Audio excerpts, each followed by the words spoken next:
Hello, everyone. I'm joined by Hex tonight. Everyone else is running late. And poor Glitter is suffering from a bit of cramps tonight. So they'll be lurking. May well be a short one tonight, D&D wise, but don't worry. We can definitely switch over to something fun. We do love you, Glitter. Yeah. All the best. They're still here in case you guys want to interact with them. Hey, Dirt Ninja.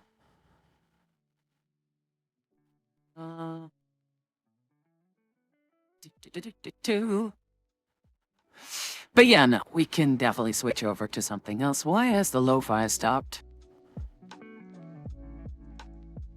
I was thinking maybe, if you're all nice tonight,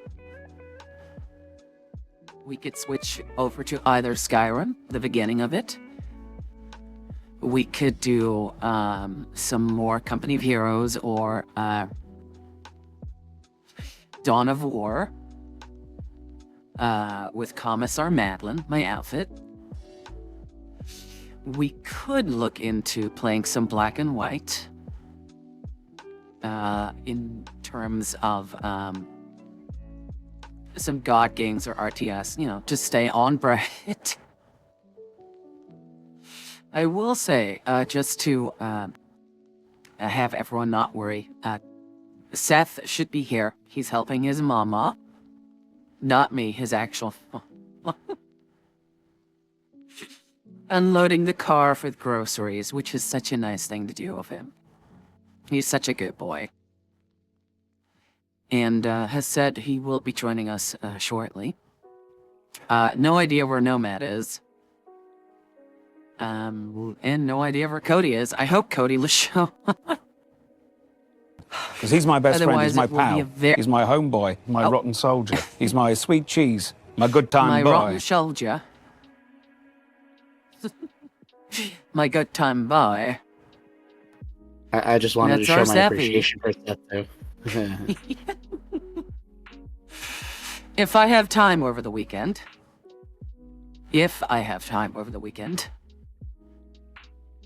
I'm going to try and add some more channel point redemptions. Maybe something more interactive or something visually more appealing. We'll see, right? I definitely want one that's like a gold overlay or something, like with coins rattling or gold bars appearing, or like jewelry and stuff. That could be fun. I like the golden age. Like, where was that? But like in Civ, I guess, or in was it Age of Empires? Empire Earth, I think. No, wait, hang on. Worlds at War, something video game related. I was also thinking, and maybe we could do that before, you know, while we fill dead air for the rest to arrive. Gold, glorious gold. Or like that one line from in Dota, with Doombringer was his name? That devil guy. We'll hold mighty money. Or something, I don't know.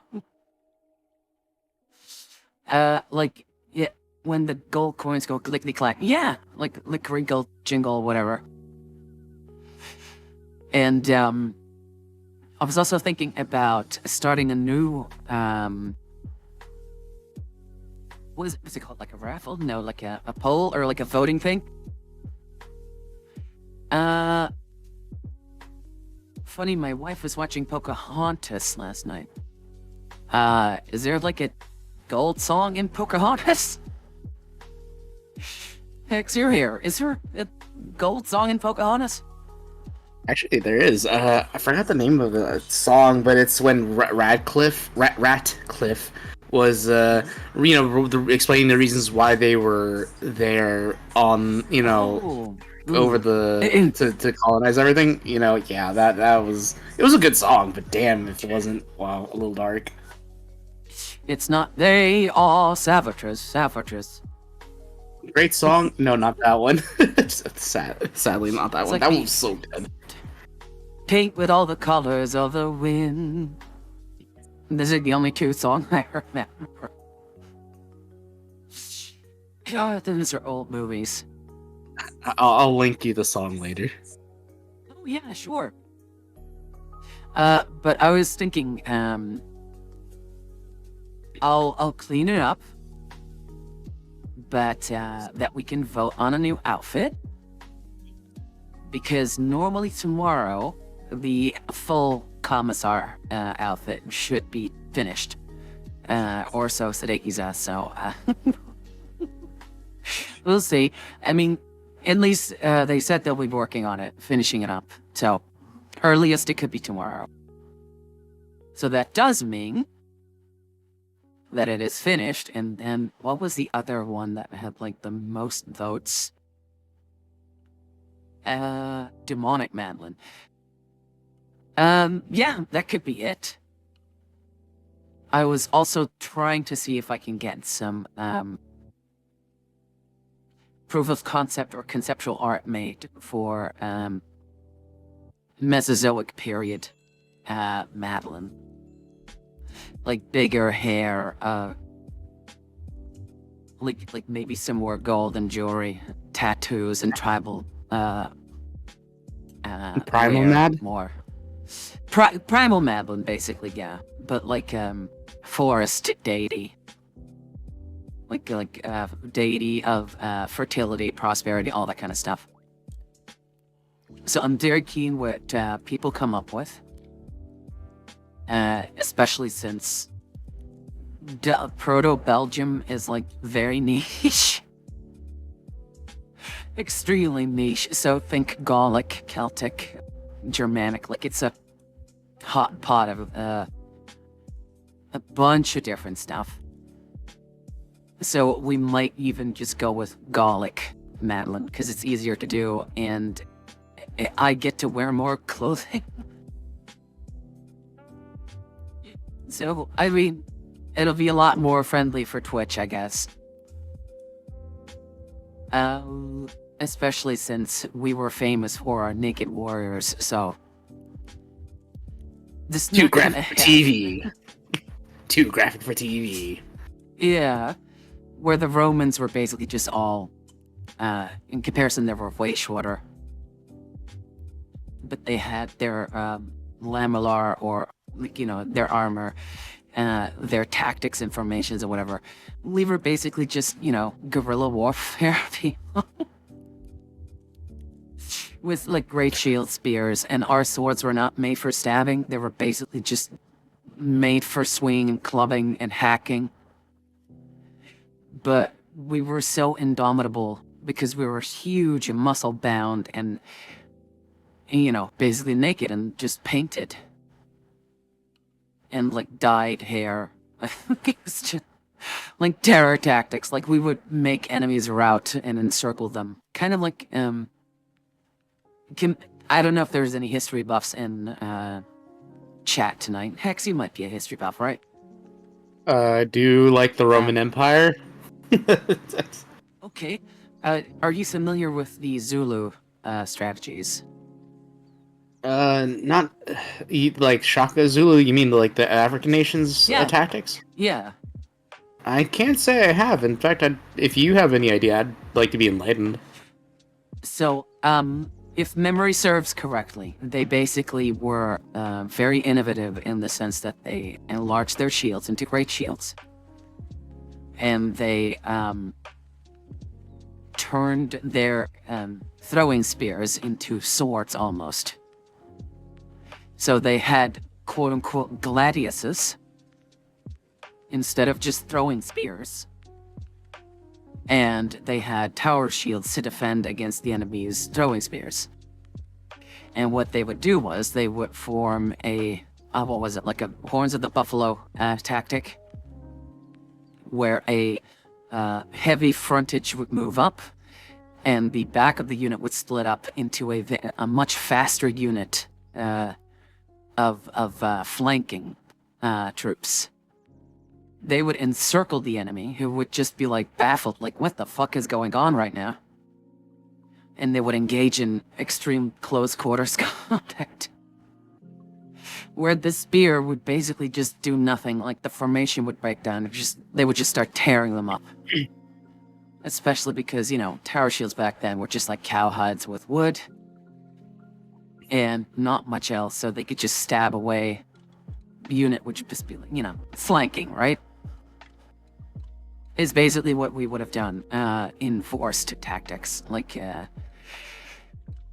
just to give you like another history lesson.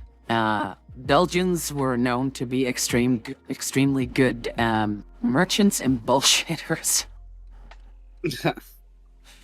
So, one of our leaders, one of our great sort of like around that time leaders against the Romans was Ambiorix, who was also represented in Civ 6, I guess. Even though in Civ, they have him speaking French, which is not correct. And it is a big point of contention. Which goes to show that a lot of people around the world think, oh, Belgium's just France. It's no. Highly offensive to some people here. Would the language be Swedish then? What language would be adopted, if you don't mind me asking? Swedish? Well, I don't know. No, that was my guess. Okay, I'm thinking of the general area, and I'm like, Swedish might be the language. I don't know the language. Well, you teach me, man. Well, Gallic, we didn't speak Latin. That's the point. Like, they were just like, oh, okay. It was Gaul, so they spoke Latin, which is already dumb. Okay, so to go off on a side rant, okay. By the time Caesar invaded Gaul, a lot of the Mediterranean area already spoke Latin and was already culturally reforming to adopt the Roman ways, like the Latin culture. But the deeper you went into France, the less and less that was a thing. Let's take modern day France, for example.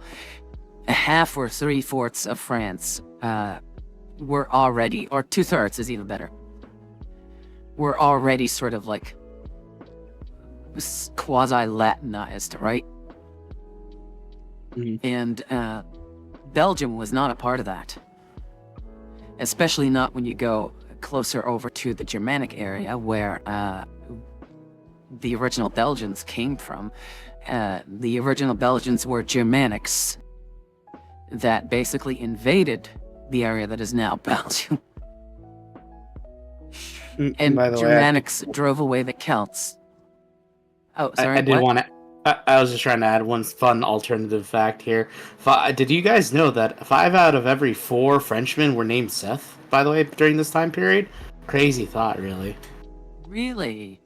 Yeah. All great alternative fact. Yeah. An alternative fact. So, is it not a true one then? No, true. It's truth stretched out. Okay, there's some levels. Don't listen to my history lessons. What was it saying? Oh, the Belgians were Germanics who invaded what is now Belgium through the Netherlands and drove away the Celts, which, you know, the Gauls are a Celtic tribe. And they basically intermingled, and became their own hybrid culture. So when you speak to Belgians, they're basically an amalgamations of Germanic and Celt. They're both. Namely the Celtic, Gallic, and whatever. Like, I did a massive history time over the years. You know, side tangent done. What was my original fucking tangent? Oh, yeah. So, one of our most important leaders, Ambiorix, he, you know, was very much aware, like, hey, holy shit, the Romans are here. we stand no fucking chance. May as well benefit from this. In pure Belgian fashion. So he, rallied all the Belgian tribes, basically, eventually. But before that, he was one of the voices who spoke out against the Romans. Along with, because he was co-leader with another guy, his name sadly escapes me, an older man. He was co-king, almost. And, slightly before that, there was a kerfuffle, let's say, where the Romans were occupying portions of Belgica, of Gaul, right? And one of those regions is Belgica. And he took a large portion of men and started to do raids on the Romans. But he intentionally left like rivaling tribes, like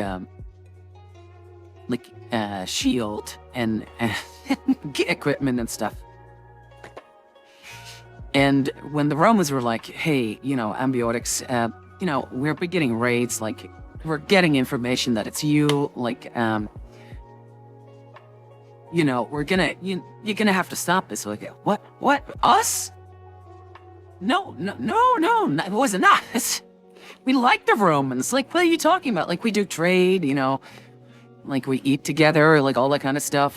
But those other fuckers, the tribe that we don't like, they were the ones who attacked you. It's like, oh, well, we don't have, they don't seem to have a reason to, just like you. Like, do you have any proof of this? And after that, he started leaving, like, the other tribes, like, shields and painted and stuff. At, like, sites of raids, making it look like they tried to clean up, but they forgot, like, pieces, maybe. And after that, the Romans were convinced, and they had started to, like, putting sanctions and attacks and whatever, like, on the other tribe. And when that trick started to fail, by that time, he, after obfuscation ended, he would rally the rest of the Belgian tribes in a sort of guerrilla war against the Romans, which they eventually lost. And he had to go and flee across the Rhine. And after that, things get, like, a bit muddy, like, we don't even know where he died, or it's not entirely 100% sure. But that's kind of funny. It's a funny piece of history. Which has, in fact, lasted to this day.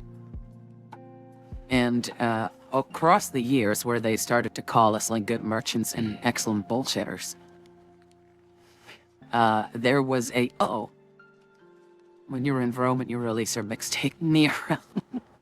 Oh, I was kind of hoping you were paying attention to me talking. Well, just... I saw that.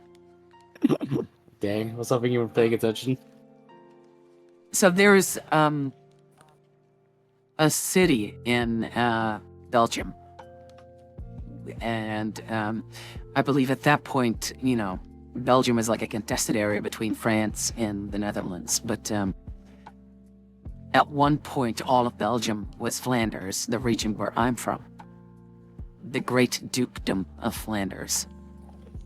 And we would try and survive as a dwarf between these giants of nations.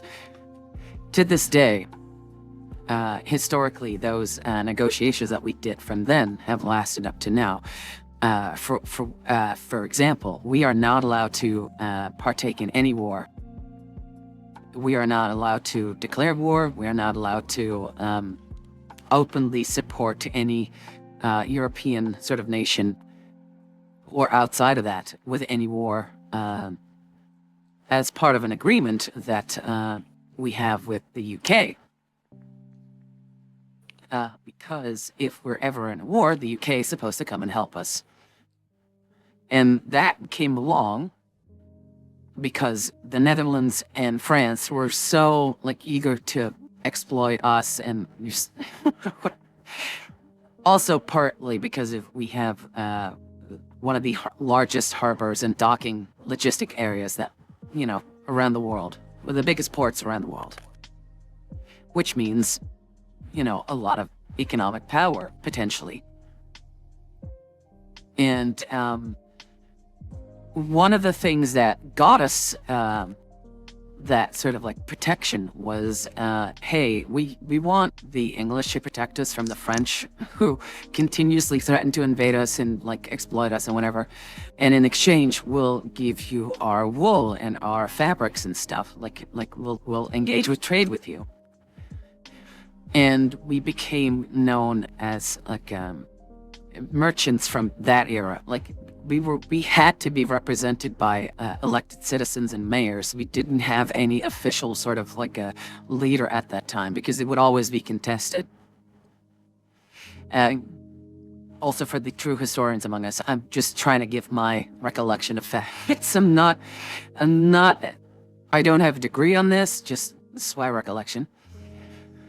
And an example of that was one of our cities was given the option, like, hey, sheep farmers here, we want to pay for either a university to be built here because we take pity on you guys, or we're gonna give you the money and you can spend it on like another project, like I don't know, an expansion to the markets or something.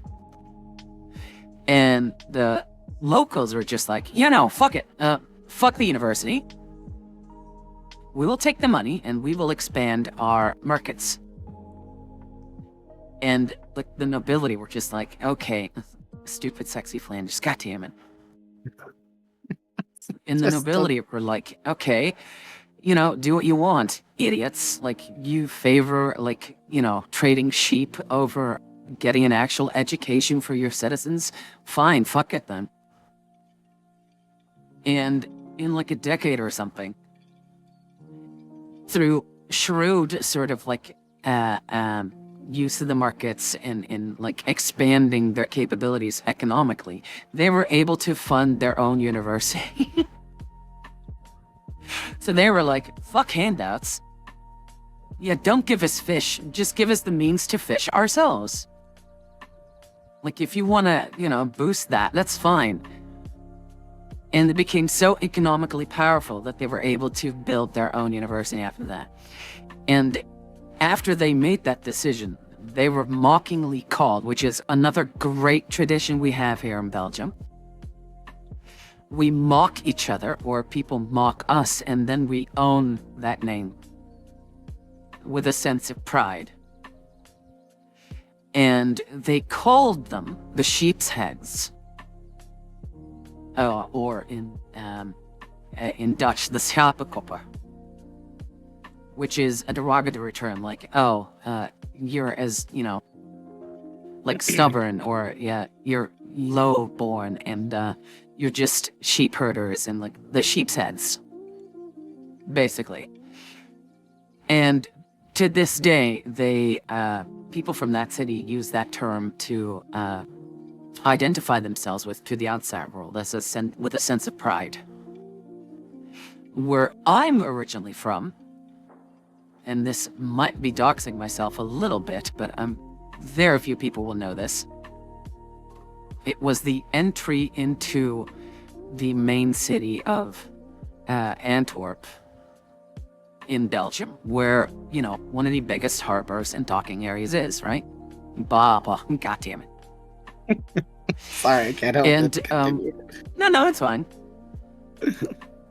And because it was the entryway into the city, it was considered to be like, how you have like a house, and you can have like a fore area where you can take off your shoes, take off your jacket, like a hallway, right? That was basically what they thought of us.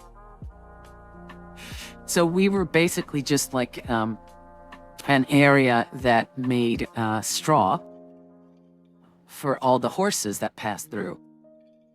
We were basically the entryway. That's all that we were into the pass-through into like the big city. And they would call us the straw farmers.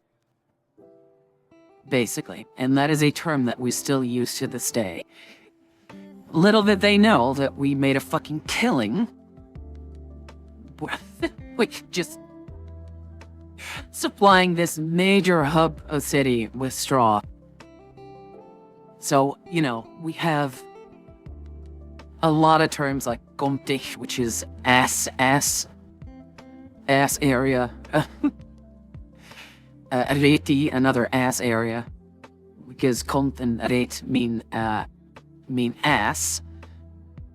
Gomtihim. Arsenal. Again, which means like an ass area.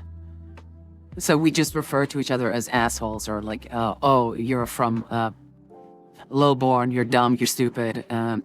We refer to you as the ass region. It's like, yeah, fuck it, sure.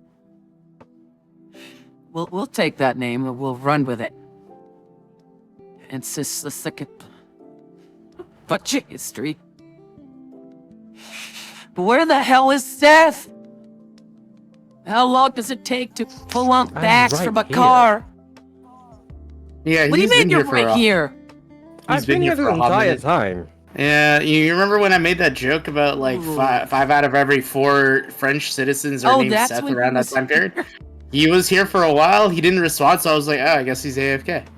No, sorry. Someone was going on about the origins of garlic bread, or Gaelic bread. Gaelic bread, I believe it's pronounced Gaelic. Yeah. Oh yeah, the gays, yeah. Oh, And I just didn't interrupt. I mean, you know. it's very nice Hi. of you. Have you heard where Nomad is? In Cody. Somewhere at the beach. At the beach? What do you mean Why? at the beach? I don't know, you just asked me. Have I heard where they are? I just gave a guess. Okay.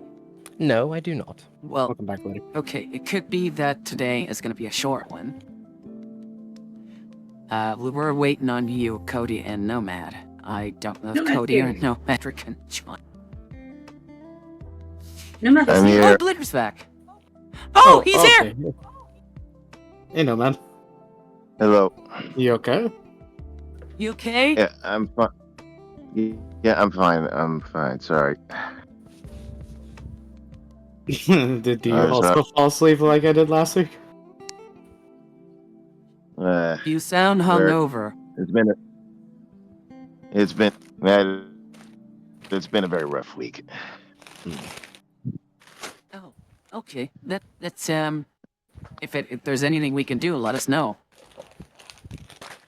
Yeah, I'm fine for the most part.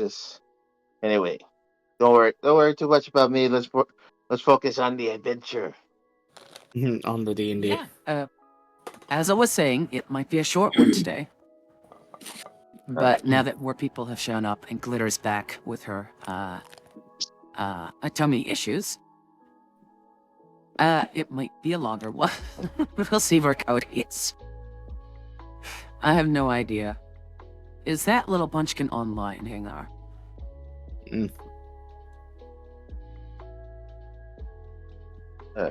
Anyway, how's everyone else doing? We're alright, man. Ready to run the campaign when you're able to, or you're feeling good. Yeah. I've been very busy. We've been I'm talking feeling about. better. Are you feeling better? Yes, my cramps finally went away. Oh, that's great. The stars are aligning. Yee. Now, It if only has that spoken. little fucking truck driving son of mine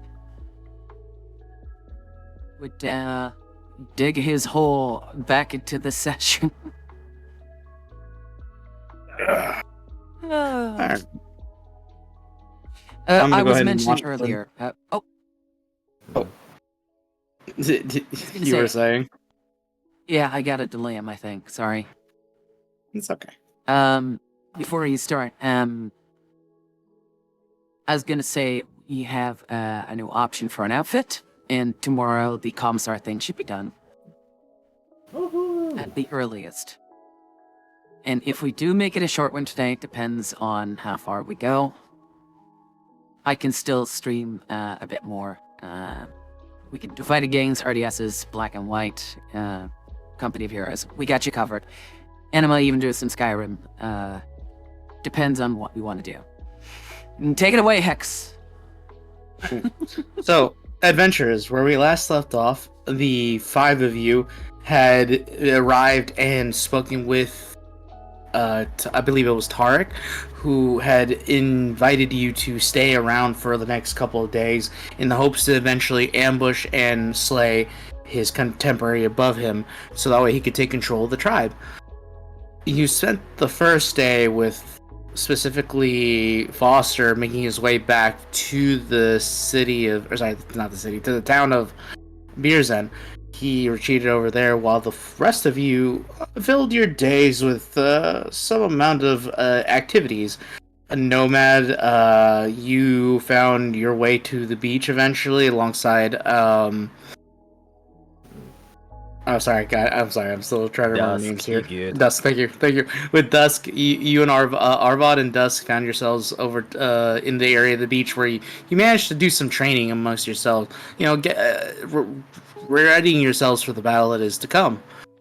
Then Mathilda, you went and spoke with Tarek himself and waxed a little bit of philosophy, you know, talking amongst each other, you know, thinking about the future that is surely to come after and during the occasions that happen over the next course of tomorrow. And then Rezulea, you if I remember correctly, you spoke with you spoke and found Mathilda after some time, and you guys managed to find some brief private time amongst yourselves to, you know, bathe away the travel times that have been happening over the last few days. You know, using the river to your advantage. In which case, you also, towards the end of the evening, you saw glowing lights in the river, where you saw the famous otter pops, you know, pop in and out of you, glowing in their typical nice and very calming, etheric kind of effect from their glowing skin. Yeah, glowing skin. Afterwards, after enjoying the brief light show, the 4 of you kind of reconvened to eat dinner amongst the Set Orc tribe, where Tarek himself began to start on a story. And that's where we'll pick up, yeah? Oh, and there's more stuff, but I'm gonna gloss over a little bit. Yeah, no, sure. Yeah. Let's go. Alright, let me just pull up the notes I had for this story. So, yeah, also, correct me Yeah. if I'm wrong. Wasn't Dusk also coming back after blowing off some steam from a failed armor? So, that's what I was trying to gloss yeah. over, yes. Yeah. That Yeah. cringe.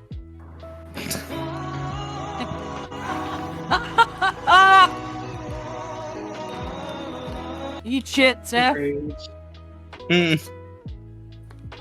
hey, I will remember this, okay? We were glossing over it just fine, and, you know, just... Let's pay Just back go for on. your drow being an ass to me. In Say another that. campaign. save that aggression. only- Save that aggression for the fight that is to come. You've all played Telltale series games, right? I think you know when he says if Seth will remember this, you could just see it popping up in the right corner of your screen. Yes. It is, and I'm And not you'll even get it using back AR whenever. glasses. Yeah, I can see it now. Either there's going to be a severe transformation, or someone's going to be got by another species, or they'll get a new suit of armor. I have unlocked a level of asshole I didn't think possible. Congratulations. You'll be introduced to it next week. You broke your limits like fucking Goku did. we've gone beyond. Yes, plus ultra.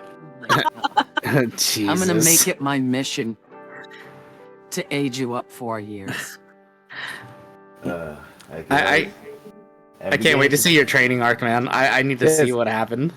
If you think you're putting a training montage somewhere in this campaign in the I next was about to say, few weeks, you're 4-year wrong. training Both of you are montage. wrong. 4 I mean, years. Hey, look at it this way. Worst comes to worst, we can discover a way to create an alternate dimension where time does not affect us. We can come out of it and we'll probably be more stronger than before. Look, I'm not putting a hyperbolic time chamber into my world, alright? You don't just get a free year for nothing, no. So how do you feel about Can we at least Fountain of have Youth? Can we at least have a bubble that affects gravity around us? Maybe say like 300 Yeah, times or so. No promises. The anti-gravity chamber or whatever the fuck it is. Yeah, it's called the gravity chamber. The gravity chamber, yeah. Yeah. I mean, his punishment will be that he'll be haunted by a gilf at this point. I wish I was a carrot. Maybe in the next reincarnation. So, anyways, I was gonna say, Tarek himself begins to kind of like call for attention, waving his hands, and then, you know, for those who wish to pay attention, he is gonna say, give me a second while I pull up the notes I have. Algrish Uktan was an orc of remarkable strength, one of the firstborn of our people. A warrior who is said to be Groomsh's avatar, chosen to lead us against the hated Elivari filth. And the rest of you hear what sounds like resounding bruise from the orcs listening to the tale. He met no enemy he could not fell, met no arrow he could not shrug off, and met no tribal head he would not cow to his cause. But he did have one weakness, and you could all hear worried whispers and no-nos from the children listening closely to the tale itself. For all his strength and great toughness, he could not crush every enemy he met, for many were gifted by the gods with great agility and speed, while others had knowledge of how to ride beasts to accomplish the same thing. During one of his campaigns into the Elanatri forest, he ran into the Delok Elivari. For those who speak Elven or know Elven, you understand Delok translates to quickling, by the way. You mean orc or? No. This isn't an Elivari term. You assume it's a borrowed loan word. You know, kind of like computers, an English word, but you know, people who say it across many nations, it's still. You know what I mean? I get you. Yeah, I get you. Yeah. Unable to bring them to field and losing many men and women to these fast cowards, he besieged Grumsh with rage in his heart. Hear me, Lord of War, God of Orc, blood and sinew. Bring me a beast that brings my halberd to my enemy. Bring it so no worm can run from my hate ever again. He pauses here for a brief moment. For heartbeats, he maintains the silence that has descended on those around the campfire. Just as interest may begin to wane in the most stoic of soldiers or unfocused of children, you see Tarek begin to weave, with the help of the smoke and fire in front of him, a stallion, the color of an angry sun, set billowing up and into the sky before disappearing. He whispers to all of you, Homtosh, the Red Rabbit, the Escape's End, the Blood Mount. And for those of you listening, I need you all to make me a history check real quick. Okay. The Red Rabbit. The Red Rabbit. History, Emma. You know, for someone who collects stories and tells poetry, I'm the 20!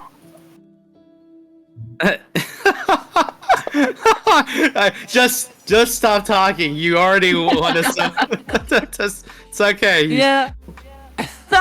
What is 14? Natural Okay. 20. Let's go. Way to begin the game strong there, Mad. All right, one more roll. Dusk, are you listening to the story, or I'm what not is your character listening. do? Oh, okay, that's No, fair. Yeah, Okay. he was sulking and Oh my god. being He's blowing off some steam. LinkedIn parked. Yeah. Okay. So Arvad and Zorilla, you're not familiar with this part of the story, but Hamtash does not sound familiar to either you, Zorilla, or Mathilda. But you remember a legend from it was dated a millennia ago, of a mercenary warrior of great renown from the Far East on the continent of Shofun, a warrior paladin without equal, more mercenary than man of any true nobility. You remember that a lot of the tales spoke of this man who only fought for himself and his glory, and struck many warriors down on top of his steed, Sfengxia, the tireless Red.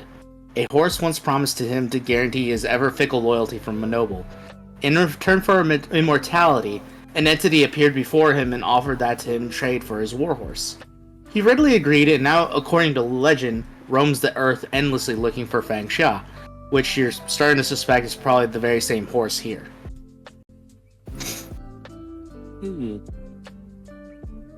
And at this point, I'm gonna resume as Tarek.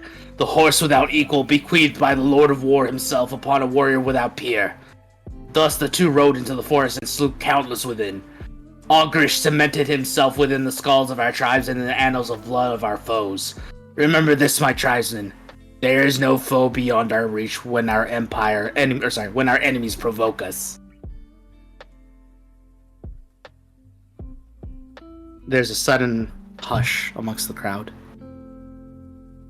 Before one individual, somewhere around the crowd, begins banging against the table, boom, boom, boom, and it gets to be picked up one by one by many other people who are around this table, and you hear some people kind of clattering, banging against shields, just building into a tempo and a crescendo. Boom, boom, boom, boom, and you're just overall just cheering, just randomly erupt from every orcish throat around here, inevitably cheering the story that they've heard. Whether you or your character feels the same way, feels the heart pulsing pounding of, this great warrior of their people, is up to you, of course. I would take it in good spirits, but they're not one of mine, so I wouldn't want to partake too much, if only out of principle. But I can certainly enjoy and reminisce about moments like these from my own tribe. It reminds you a little bit of home in some regards. Kind of, yeah.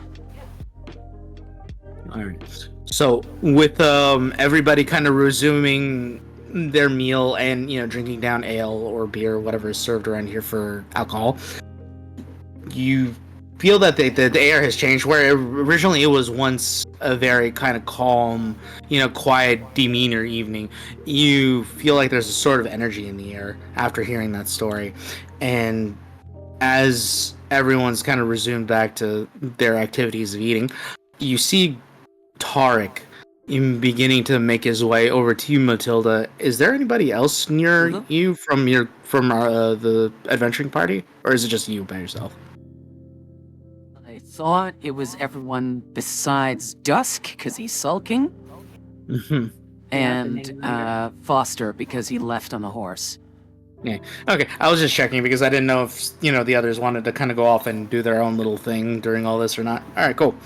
So, with this in mind, he is going to approach the three of you, and he says, what did you think? Interesting way to rally your spirits of your people. Very passionately told. It never hurts to remember the stories of our people. That reminds me of home. And she sort of holds out her horn or mug or whatever the fuck he's drinking from. And she offers like a nod and like a toast without words. He raises his glass to you, and he takes a swig, and he says, I'd like to hear one day. Just your stories. Okay, I'll be sure to write something down. He's just gonna be like, "Can you go up there and like tell your story right now without preparation?" See Matilda in story? Sure. In Madeline character, outside fantastic. story. Without zero prep. You can see, It's like, you just see it yeah, now. It I'll hold started you to many that. moons ago. Oh, Yeah. we also have some unfinished business, you and I. Oh, and you're speaking Says to the, Tar. Oh, yeah, Tar. yeah. Of course, just making sure. We will see to it later then. And then he takes a brief swig again before just kind of walking off, probably to greet or speak with other individuals of the tribe. I lean over to Arvad and I say that, where's that little guy? You know, the pale one with the black hair. Oh, the kid Dusk. is blowing. Oh, the kid is blowing off steam. Let me go check on him. Oh, I thought he was younger than that. I mean, young. I was young once. Uh, It's fine. He's just I didn't well, think there were like orc ladies around here, but not that kind of blow start off. looking around for Rezulea. Oh, you're here. Okay. I take a long drink of whatever I've got in my hands. I'm just looking at her. It's just like, are you sure you can handle all that alcohol? Don't worry, I'm fine.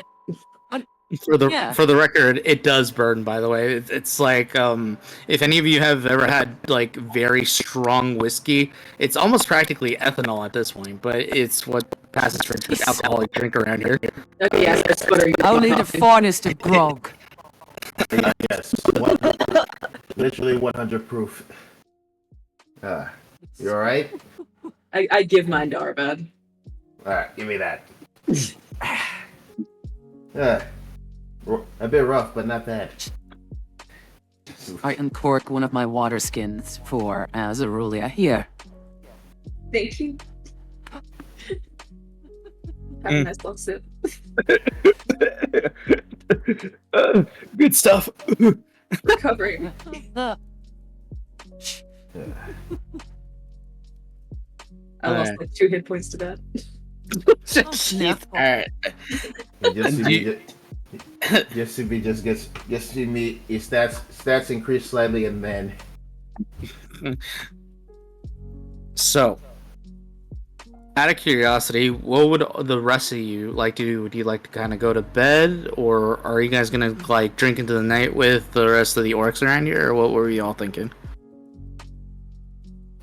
I've had my fair share of alcohol plus extras too, so I think I'm gonna hit the hay. All right. Arvad is going to choose to go back to the little encampment that's been set for you. Does pretty much sleep off the probably inevitable hangover tomorrow. I'm a little drunk and I wander over to see the damage that Dusk has done. The damn. Oh, okay, give me a second. Yeah, he was training after all. I mean, yeah. It was writing like soft poetry, and you hurt me inside. Just like Thought he fucked up a bunch emo of singing. dummies. Yeah, he wrecked a bunch of dummies, and I was before I left him to cool off. Just told him he'll be fine. Yeah. Dusk, are you still over where the dummies are? No, I'm I'm just leaving the tent marked hot topic. Alright, never mind. Oh. Now I'm probably heading back to. I would have headed back to my own tent to sleep off the rest of the night. Okay, I'm gonna stumble around looking at busted up dummies for a little bit. And probably stumble back to my tent and go to sleep. All right, I've returned. Sorry about that. I had to take care of something. So, anyways, so sorry. So, what was going on? I know Arvad's going to bed. What were the rest of you up to? Sorry. I stumble Back to around my- drunkenly and go to sleep. Okay, gotcha. And I stay until it sort of like dies down. I drink responsibly, but I won't miss out on a moment of merry making. So, in the interest of saying this, I will say you could choose to nurse your drink, by the way, if you want, Madeline, because you know it's fairly strong, and since you're saying you want to do it responsibly, you do take your time with it if you so choose. Just keep in mind, Oh, yeah. this drink is strong. Oh yeah, this is my first rodeo. That's why I also eat heartily. So, Yeah. and what about you, Dusk? What are you going to be up to? Are you going to also go to bed, or what were you thinking of doing? I take a pipe of that alcohol. I take an alcohol, a funnel, some pipe, and shove it up my ass. I hope to God that.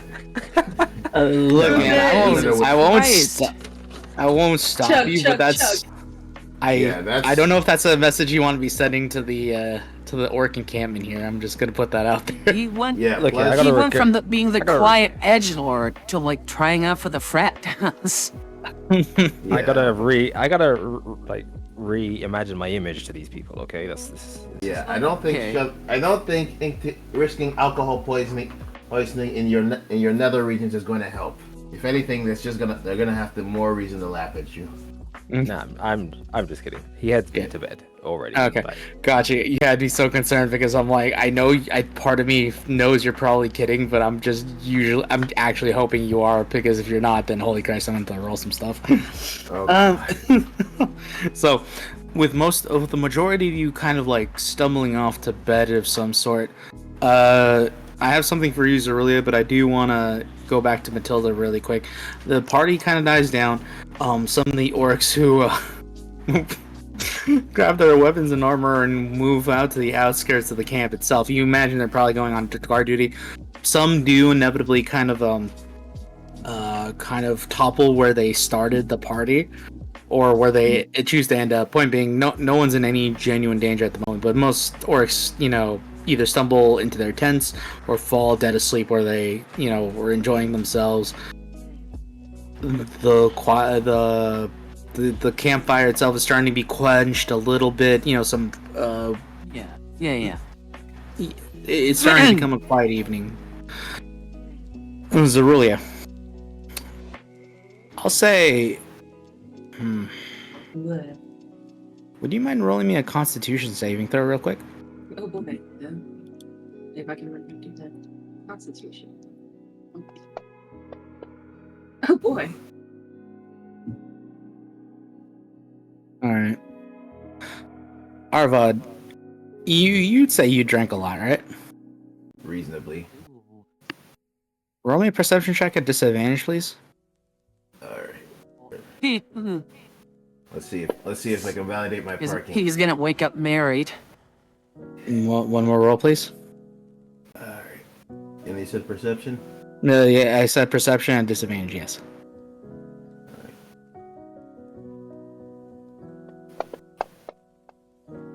Oh wow, shit! All right. Wow. So, Arvad, you Future- you being this drunk is nothing new to you. In fact, you feel barely buzzed, really. But this alcohol would have probably killed a small elephant. Anyways, Oh yeah. so That's my secret, Captain. I'm always drunk. So you are just quietly relaxing over in the little area where it's been set up apart for you and the rest of your party. Arms essentially just kind of like tucked up underneath your head as you're now trying to do your best to get comfortable and actually be able to fall asleep. When you notice what looks like an individual you've seen before, the red-skinned hobgoblin with what looks like Rezulea in his arms, kind of tucked there, being brought up to your encampment, and then randomly choosing a bedroll nearby, just kind of puts her on top of that. He kind of sees you eyeing him as you're both like looking at each other with a little bit of small campfire lit nearby. You guys lock eyes. He nods a little. He gives a little nod of respect in your direction, and then walks off. See, the way to go is easy. I'm going. Yes, I'm sure Bag leaving a yourself good that impression on someone hobgoblin. you're trying to impress is to throw up in his arms while he's carrying you. I'm just gonna look at this and be like, It was a love puke. oh Oh god. my god. I'm I just like looking at your this- breath. Are you always this handsome? I'm just Kick a looking fuzz at back. this. Why, yes, I am, bruh. I'm just looking at this and I'm just like, okay, no more alcohol for the youngins. That's fair. So, Can I mumble in my sleep? Yes. And I'm just like, no more alcohol. The youngins just covers Rezulea with the blanket, goes back to bed. aw. Like, oh, my Aw. mistress. We have so many gifts for you. All right. With I am a Well- virgin, I swear. actually, wait, Dusk, Oh. you weren't that drunk, were you? I'm not drunk at all. Oh, okay. So if you didn't He hasn't partake of the drank anything. booze, then I'll say you also saw this because you said you were going to bed, right? I'm already asleep at this point. Oh, yes. oh, okay. Then if you're already asleep, then you didn't see any of this. Arvad was He went just to the only bed one. angry. He angry sleeps. He just, sleep, sleep, Ah, fuck. sleep. Angry nap. I practice Oh. Krav Maga while I sleep. Yes. Just fights. You just see him just like fighting in his sleep. It's just like, yeah, just swing something in his sleep.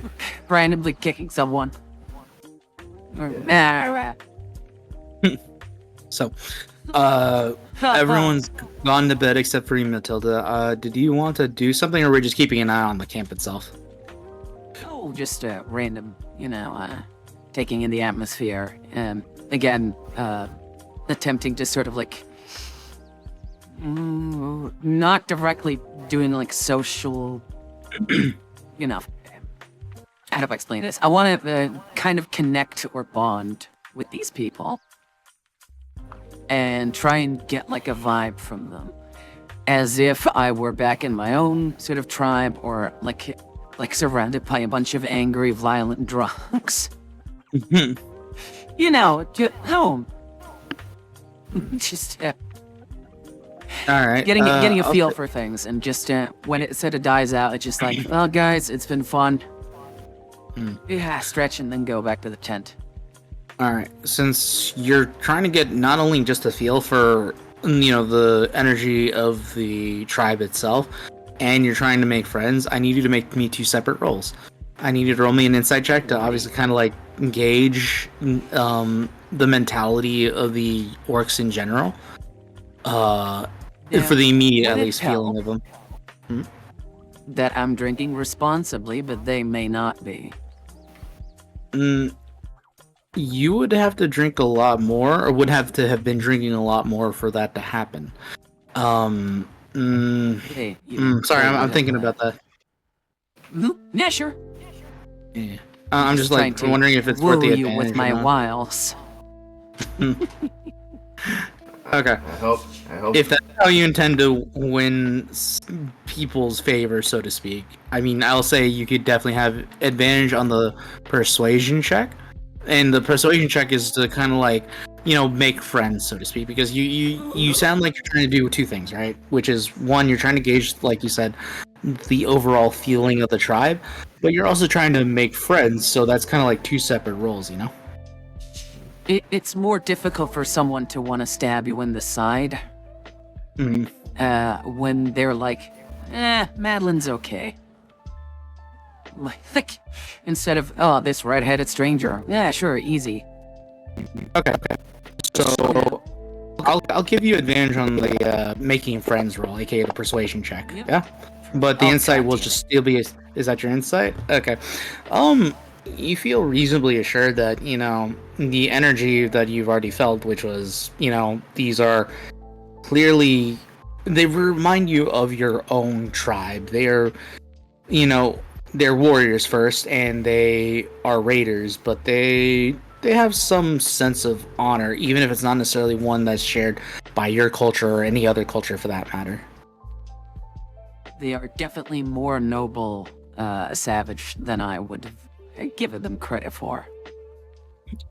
It's not for some of the stories that have been shared before. Oh, nice. No, natural 20! Go. Let's go. You literally make friends wherever you go. Whichever group you tend to talk, you seem to kind of like suss out what it is that they're looking forward to, and you pretty much just either you gain their respect by either beating them in a sorry, not beating them in anything. I'll say you just gain their respect by just talking to them and telling them that, you know, to look forward to whatever fighting. You understand their background better than most, considering what your tribe was like. So you end up being able to convince quite a few people that you are not unlike them, and many take to it that the way you speak, the way you carry yourself with your weapons in your hand, and well, your weapons stowed away, I should say, on your back, as well as, you know, the curvaceous hips that you have, you easily you feel like you've clearly made quite a few friends among the tribe, and you know a few of them by first name now. Oh, it's kind of like arriving like a metal festival and just talking to random strangers who are also metalheads, and they're like, oh, we have a lot in common. Well, you're from Italy? Oh, you're from France. I was like, okay, well, we Yeah. share similar sort of like, it's like being family from far, far away. Nice. And so by Okay. the end of the evening, or whenever you choose to bed down, you feel relatively a little more comfortable than you have before, knowing a few orcs here and there by first name basis. Okay, awesome. Then I guess I go to our tent, and I would imagine I skip the puddle of love puke, and crawl into my sleeping bag. Name of my metal band. Yeah, oh god, love puke.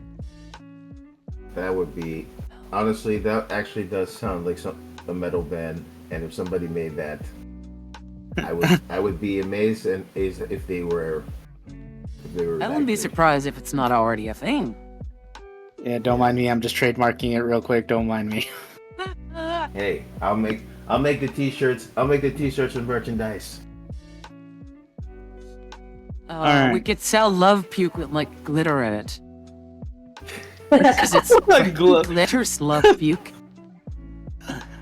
That could be the first. That could be the first song Oh. or the first album. We're not doing Game of World bathwater. No, that's not what I said. No, that's the title of our song. There we go. Give a girl bathwater. Love puke. Jesus Christ. Oh. So, all of you bed down for the evening, and mind you bundle up because, frankly speaking, it's cold out here. You are like in the northeastern reaches of the continent. It gets cold, especially during the night. So you guys bundle up as much as possible, and you are then quickly, thankfully, greeted by the warm light of the day cresting over the horizon. All of you regain whatever hit points you may or may not have lost. You regain all your stuff from, you know, long rest stuff. You know, you get all back. Your night goes relatively quiet without issue. You can give that to us, by the way. Oh, I can? In How do the I? combat tracker, Ooh. there is a button with menu at the bottom. Combat tracker. You Menu. can't see it on my end, but you have it. Yeah. And one of them should be like rest. Long rest. There you go. Hey, there you go. Mm-hmm. So, the new day has begun. You guys have, well, you don't, you know it's going to happen the day after. So, at some point, you might want to speak with Tarek and find out when supposedly his superior is supposed to arrive on the shores. But for now, you guys have an entire extra day to yourselves. Oh,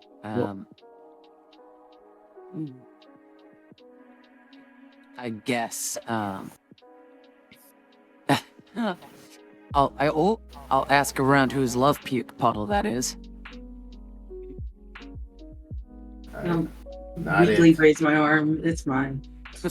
Yeah. Oh, honey, Is are there- you okay? I'm doing better now, but I'm going to get some water and a fantasy aspirin. Yeah. Good Oh, idea. and Good idea. Zerulia, you were pretty drunk last night. I will say this: you may not know how you got here, but you know you didn't initially fall asleep here, covered in your what's the word, in a blanket and inside the tent. You did not fall asleep here. You know that for sure. Past that, how you got here, you have no idea. I get to I'll my look- feet and I look around and I look at Mathilda and I said, "Do you know what happened after I drank what I did drink of my drink?" It's sort of like look at you for a few seconds, a bit puzzled, and I'm like, no, I got here after you. Is everything okay? Don't really remember getting back to my tent, but I at just least I did. I just Did look, I Arvad just look bring and you just back? turn around. I just look and turn around. It wasn't me, but I will say, someone's gotten well acquainted with a certain hobgoblin. Drinks tea casually. Oh, Um, have you done like the quick sort of like a pat down, like the morning Yeah, routine actually- check? Like, it's like, actually, am check I my wearing wallet, underwear? phone keys. It's like, yeah. Don't worry. Don't worry. He just brought you back. Nothing happened. If he did, I'm pretty sure there would have been an infighting. I think that you would have seen from this morning. I see. Well, thanks for looking at What Arvad. if, Of course. you know, he's such a gentleman. Really is. Well, I'm Where going is Oh, sorry. Go ahead. There's a delay. I'm going out foraging. I'm going to try again to make a healing potion. Oh. Can I do that? DM? Yeah, you certainly can. So it'll take once again several hours. But you. Oh, that's now I remember. That's what you did last time. Yeah. Go ahead and roll me a. If you're gonna go out and do that, I'll say throw me a nature check, and I'll get back to you in a second because that's gonna take several hours. All right. Okay. 12. Okay. What is everybody else doing? Because I know what she's gonna be doing outside in the hills.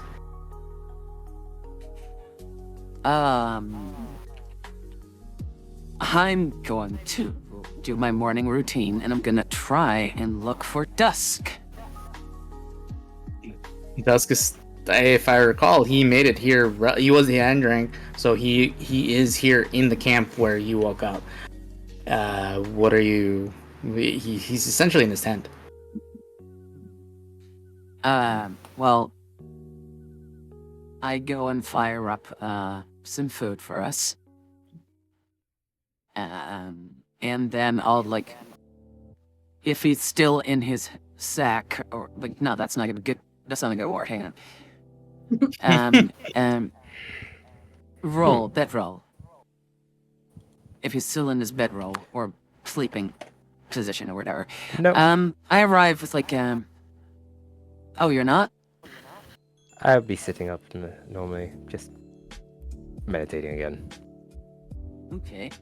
I'll bump my leg into you and be like, "Here. You could use that after last night, huh?" And it's some sort of a metal plate or tray with food on it. It's got, bits of bacon and. I'll take it, but I'll put it to the side and nod my head, but I won't say anything. What, you're not hungry? Are you still miffed that you didn't win that arm wrestling thing?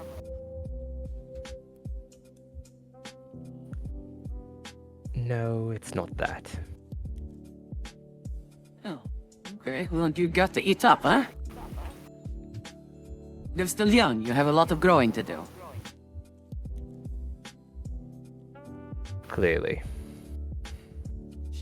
Because, yeah, clear. He'll just close his eyes and just doesn't respond to anything else from now on. Yes. Okay, well, I go tend to everyone else's, like, breakfast. Yeah. Also look at Dusk. I also look at Dusk from a distance. I'm just like, and I turn to Mathilda and ask, "How's he doing?" He's a bit, how do you say, internalized. He's, normal for kids his age. I guess they don't like to accept help from others. He's just going through something. He'll be. Yeah, He's like just going puberty. through something. Yeah. Well, that's one thing. He just needs some time to deal with things, I guess. As long as he knows we're here. What about you, huh? And I sort of like offer you like a similar plate and tray with bacon and eggs. I'm fine, just hungry. Oh, eat up. We have plenty. Oh, good. It's like scrounged up like nuts and roots and mushrooms and more egg. Like some beet I was able to like get my hands on. I haven't seen a chicken since we've been here. I will, if I do eat this food, probably gonna eat those last. The eggs are What, interesting. the eggs? I mean, where are you getting all these Yeah. eggs from? Maybe From they're birds. eggs. What else? Do you see chickens? Hey, maybe they're from quails or other chickens we found. Yeah, there's nests. Look, I'm just saying, okay? If I can't see where it's And from, it's not my fault that you You gotta like to eat sleep something. in. I'm around looking for food. Well, you can always. Well, I always tell them, worst comes to worst, you can always eat some bugs from the ground. Also, are you complaining that I cook for you, that I slave for you all morning? Is that the gratitude you give, an older woman? I stand up and walk away from the camp. Sort of like shake my hands like, aye, this boy. Why am I turning Spanish? Why can't I reach these kids? Aye, Where did I go? a Where did I dagger, go a dagger through my heart. So, Dusk, you walk away in a bit of a huff away from this motherly figure. Out of curiosity, is there a particular direction you're going, or are you just walking away in general? Come help me. I need help, please. From atop the hill, I see a wandering face, and I'll follow her, I suppose. Roll me a perception check as well, please. Okay, because I have eyes. You in fact do. Actually, technically, Glitter, you could also roll this perception check if you want. 11. Wait, what happened? I have slightly following. above average eyes. He's following Rezulea. Okay. Oh, So the both of you, okay. yeah, the both of you notice this. Zorilla, you did have to check behind you, but Dusk, this is as clear as day from the top of the hilltop as Zorilla is kind of making her way outside of the camp and towards. You're not too sure where, but she seems to be hunting for something. There is the hobgoblin as well as an additional orc who seem to be kind of like trailing behind her and seems to be following Zorilla at the moment. Wait, do I notice the hobgoblin?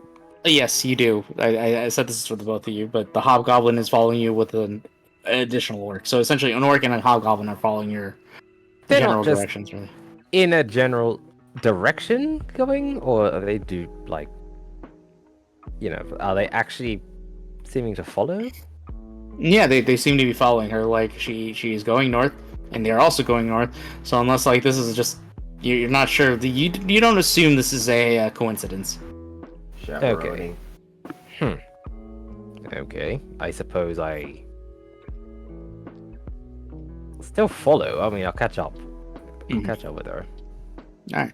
You do walk past the orc and the orc and the hobgoblin. They look at you, and as you're kind of winding past, you guys make eye contact, but then after you guys make eye contact, they both break from you and just keep following you in Zerulea's direction as you kind of jog past them. You do manage to catch up to... They acknowledge Dusk? Yeah, they acknowledge Dusk as he still jogs past them. I am going past them Okay. to catch up to her, so yeah, they wouldn't notice me. Yeah, like until you tell me, I was trying to sneak around. Rom-com, like novellas with like Fabio on the front. Oh god. Oh, This is Hobgoblin, No. sweep me away. Oh god, this is not Telemundo. You're not watching Rosalina or Storm over Paradise. All right. So, Dusk, you quickly and easily catch up to Zerulea as, you know, the hobgoblin and the orc are probably like 80, 70 feet away about.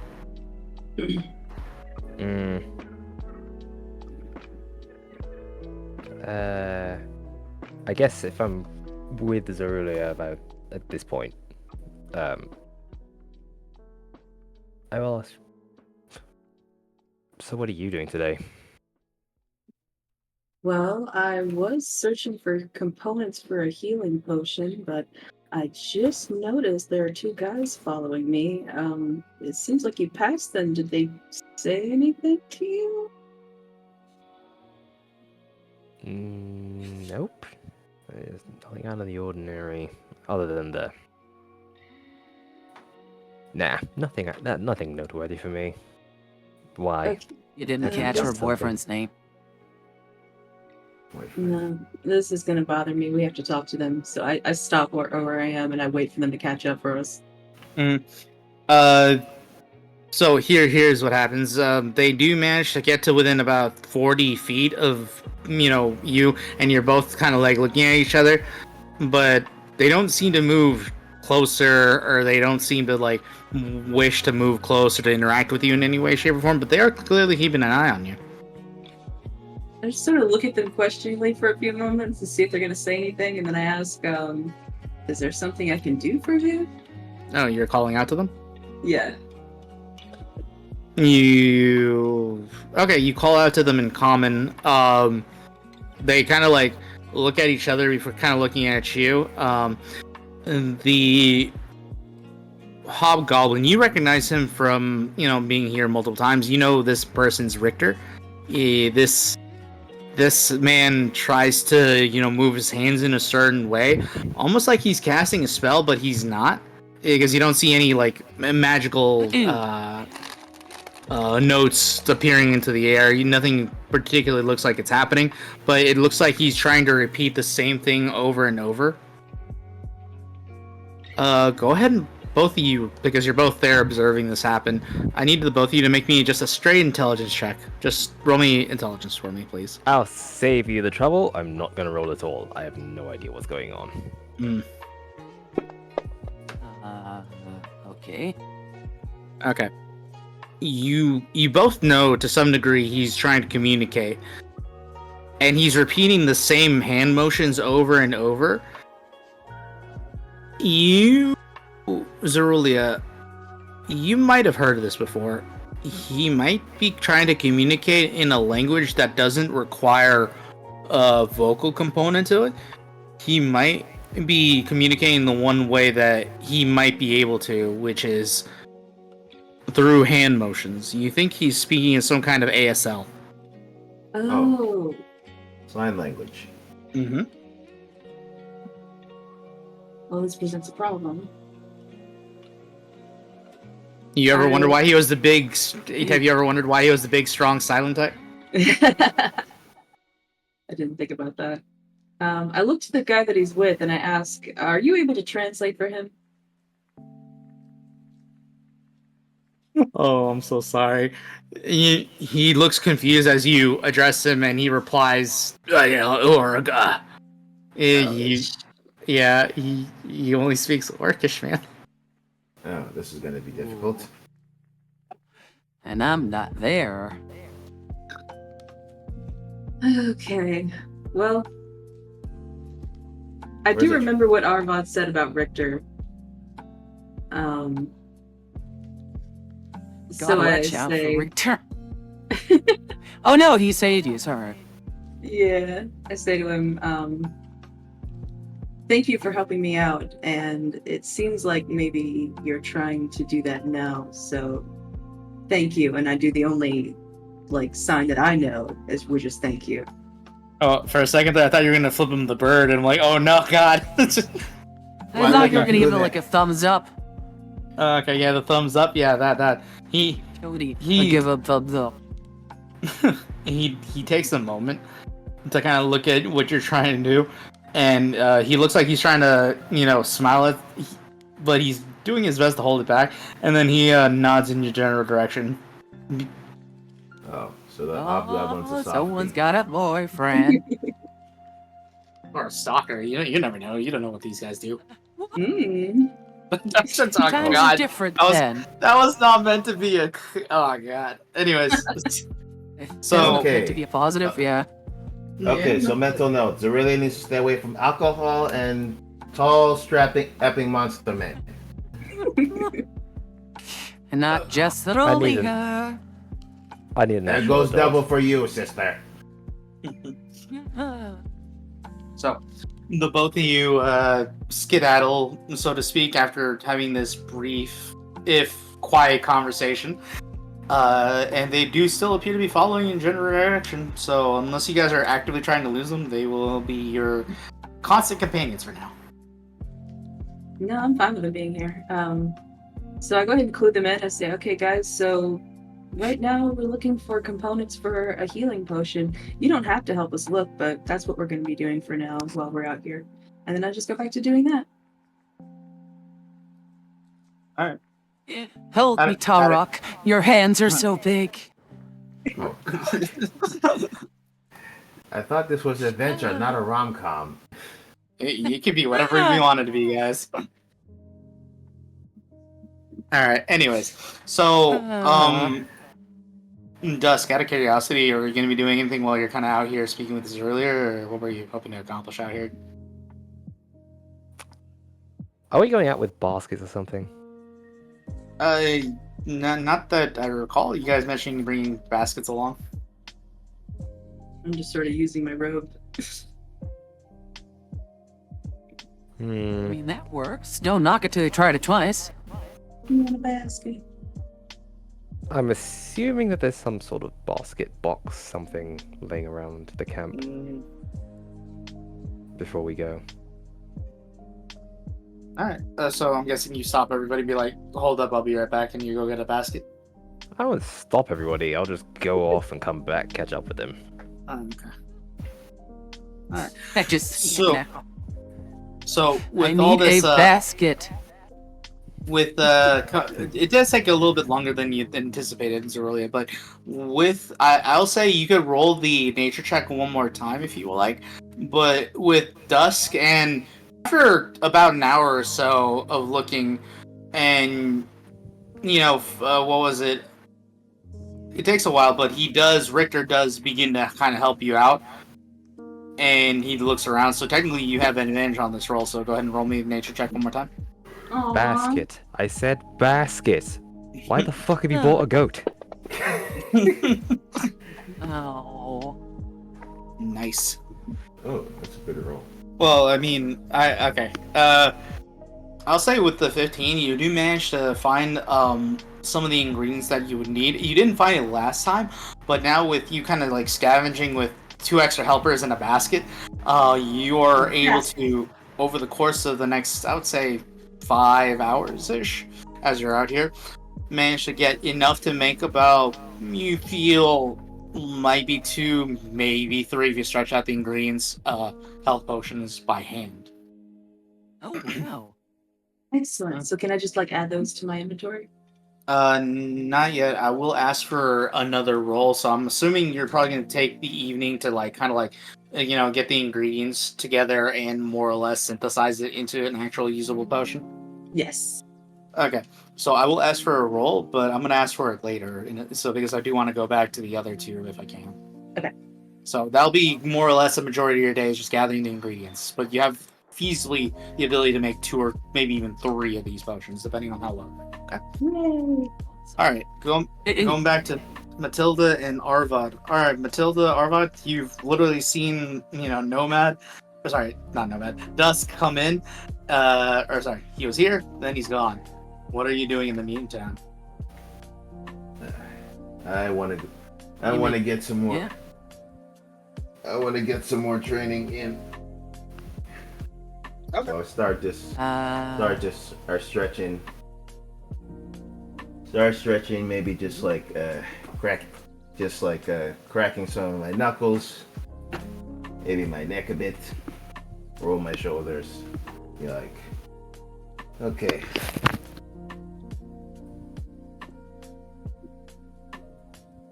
Then I also offer Mathilda. Oh, hey, you open to training?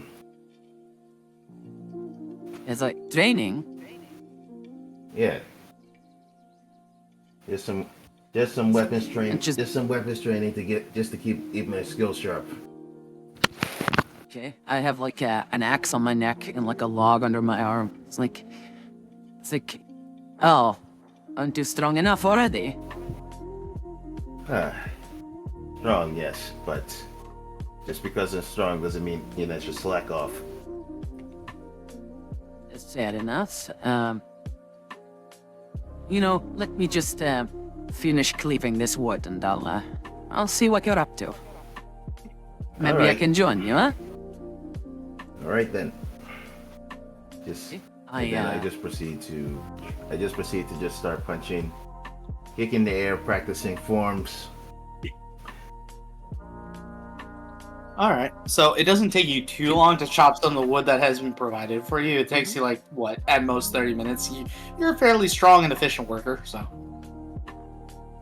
this technique, and it helps keep my body in shape. Yes. Yeah, we can. And we Just got looks firewood like- for later. Yeah, and I'm just looking. It's just like, geez, this woman's back looks like it was chiseled out of marble. It easily So- could have. I mean, you don't know, man. So by training, I basically just flex up my abs and you start punching them. Oh, It's- that it's could like- work. I also don't want. Yeah. I also just look at these abs and I'm just like, geez, you could grind meat on these. So you both train for a relative amount of time, helping each other out to some degree. I'll say this: Yes. after about 2 or 3 hours, relatively around that time, you see what appears to be the one-eyed orc come on over, and he doesn't appear to say anything at first as he's kind of watching the both of you kind of like, go through forms, doing mock battles amongst yourselves. Mm. And he stays like that for about 10 minutes watching the both of you train. Before he kind of says, I have word. Just stuff on him. It's like, Okay. beak. Let's just step over and I got like a towel and wipe my face and my hands, I guess. It's like, what's the word? He will make his way over in the evening dawn. Or sorry, not evening dawn, sorry, in the morning dawn. Oh, so next morning. All right, we'll be ready. Make sure bacon's fed. He looks at your war pig and he says, all the mounts will be fed, yes. That's well, yeah. I mean, it's like a weird sort of like back and forth, like an awkward moment, I guess. So well, yeah, of course there'll be what? He does look like he's about to leave. As you step away, do you guys get back to training or no? Yeah. I mean, if Arvad wants to. Yes. Otherwise, yeah. I want to make sure. I'll just I want be to make doing sure I'm camp stuff. prepared. So, Yeah. as the two of you kind of shadow fight, he just as he's about to leave, he kind of like turns around, sees you guys doing this, and he actually sticks around and watches the both of you. Yeah, trying to learn. Yeah. Practicing. Just practicing skills. Yeah. I just start asking Arvad, like, Arvad, where did you learn all of this anyways? Oh. Before I crossed paths with Dusk, I was part of a monastery from the east. Monastery, huh? Okay. Yeah. So you are a monk and not just a brawler. Nah. I am a monk. Albeit a flawed one. We all have our vices, no? Yeah. There's no shame in trying to enjoy life a little bit. I'm assuming you mean the drinking, yeah? Well, it's... How do I put this? You don't mean the drinking. Wait, what the Well, hell are your the vices there? No, the drinking is definitely one of my vices. It's just more of a... How do I put this? It is a blessing and a curse, so to speak. In what way? Well... In the monastery It dulls to the one of... pain, or like... What do you mean? Well... Before I was in the monastery, my family and I were basically very good at distilling alcohol, and we were reasonably well off for the most part. Okay. Yeah.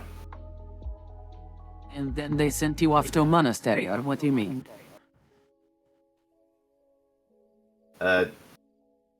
Yeah, let's go. Yeah, something like that.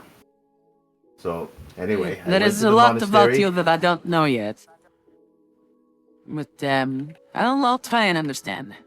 You'll crack eventually.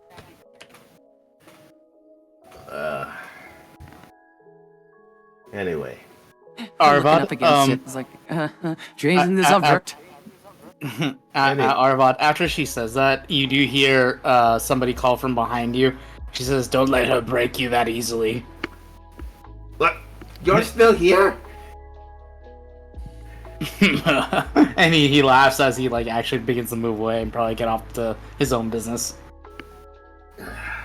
Everyone's a therapist these days. Everyone's a critic.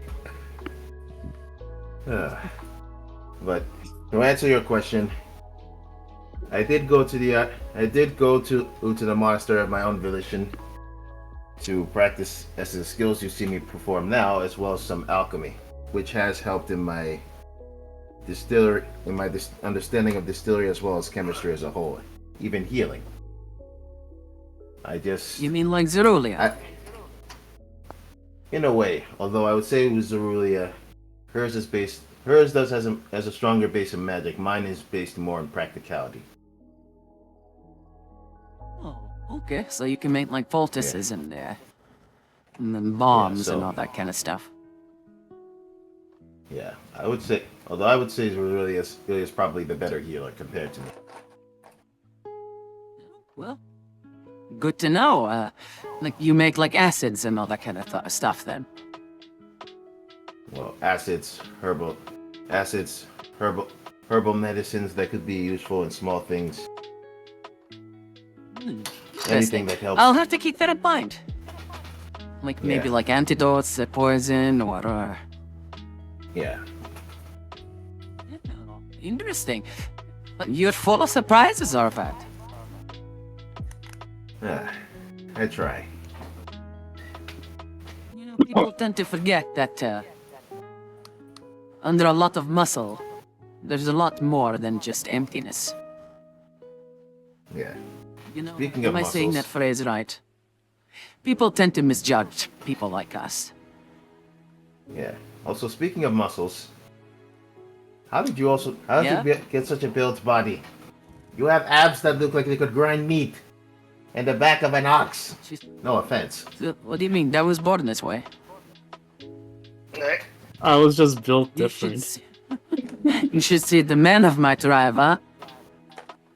Just looks at his son. Just like, well, your parents certainly must be very very healthy. Oh, well, I never knew my father. He died in a raid when I was, I don't know, like, very young. My mother was What nothing about your- special. I am Oh. tall for, you know, a woman. But, yeah, Well then, I pull my own weight, and that's always been my goal. well you've done well. From what I've seen of you, you do remarkably well. So I commend you for thank you. for your work ethic. Thank you. I try to instill that into my own children as well. It makes success. Speaking of children, how many? Speaking of children, how many do you have? Ooh, she's sort of like, chortles. Plenty. But they've all left the nest now. Huh. Enough I'm to thinking love, to but myself. too Yeah, many I'm to just- have no headaches over. Huh. I see. You've lived a very interesting life as well. As well, a long one. And she sort of like caresses a gray streak in her hair. But fortunate enough to still see the sun come up, yeah? Yeah. But, yeah, if you'd like, I've kept some stories and tales from over the years. Like, maybe I could tell you some, huh? Sure. And maybe you can tell me more of this, monastery of yours. It's a very I find we interesting. don't actually... Yeah, I find we don't actually do all that much talking. You know, all of us. Maybe it's because we're new. I don't know. Well, that and then also current situation at hand. So, don't think We're we have very had the time to- dusk-minded, yeah. Yeah. And then there was that whole Falk thing with his ravens and yeah. Yeah. Also, that also reminds me. Speaking of ravens and also raiding, how did you find bacon? That is a long story. But to make it short, found him as a piglet. Ah, And he turned out to be a bit bigger than I could handle initially. But, yeah, he's been with me for, I don't know, what's it been, like 13 years now? I'm also just thinking of myself. I wonder if I should ask how old she is, but then it's just like, you know what? Maybe not. Even if you did, she'd just say something like old enough, huh? Old enough to know better, but young enough to still try.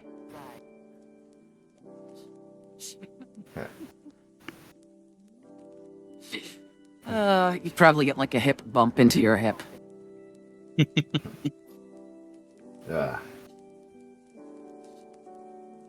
And S- more or less. Oh, go ahead. I was It's gonna like, say, speaking of youth, where did that Dusk boy go? think he went off. Up on the other end to follow Rezulea. Oh, okay. Wait, Rezulea went alone. Yeah. But she's got Dusk, 14-year-old boy. Right, I What? mean, we're just going to have to trust that everything's okay then. He'll be fine. Oh no, I trust her to keep, you know, to tend to herself, but stranger things have happened. I'd feel more at ease if I knew what was going on. Somewhere in a forest, Dusk gets a tingling sensation in his Sneeze. spine. Sneezes like a choof. Definitely Oh. a tingling sensation. Kind of creeps him out, like someone's trying to matchmake for him. It's weird. Oh no! They keep doing that, man. I just keep sneezing all the time. It's either allergies or somebody's trying to get me together with the people. God. See, that Wave it wasn't off my and continue intention, picking. but thank you for reminding me. Uh-oh.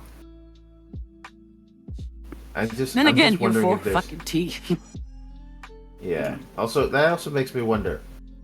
How old is Rezulea? I know she's young, but not... Oh, how old is Rezulea? Yeah. Like in ASMR years, I don't know, but in like human-ish years, she would be like 30. Damn, okay.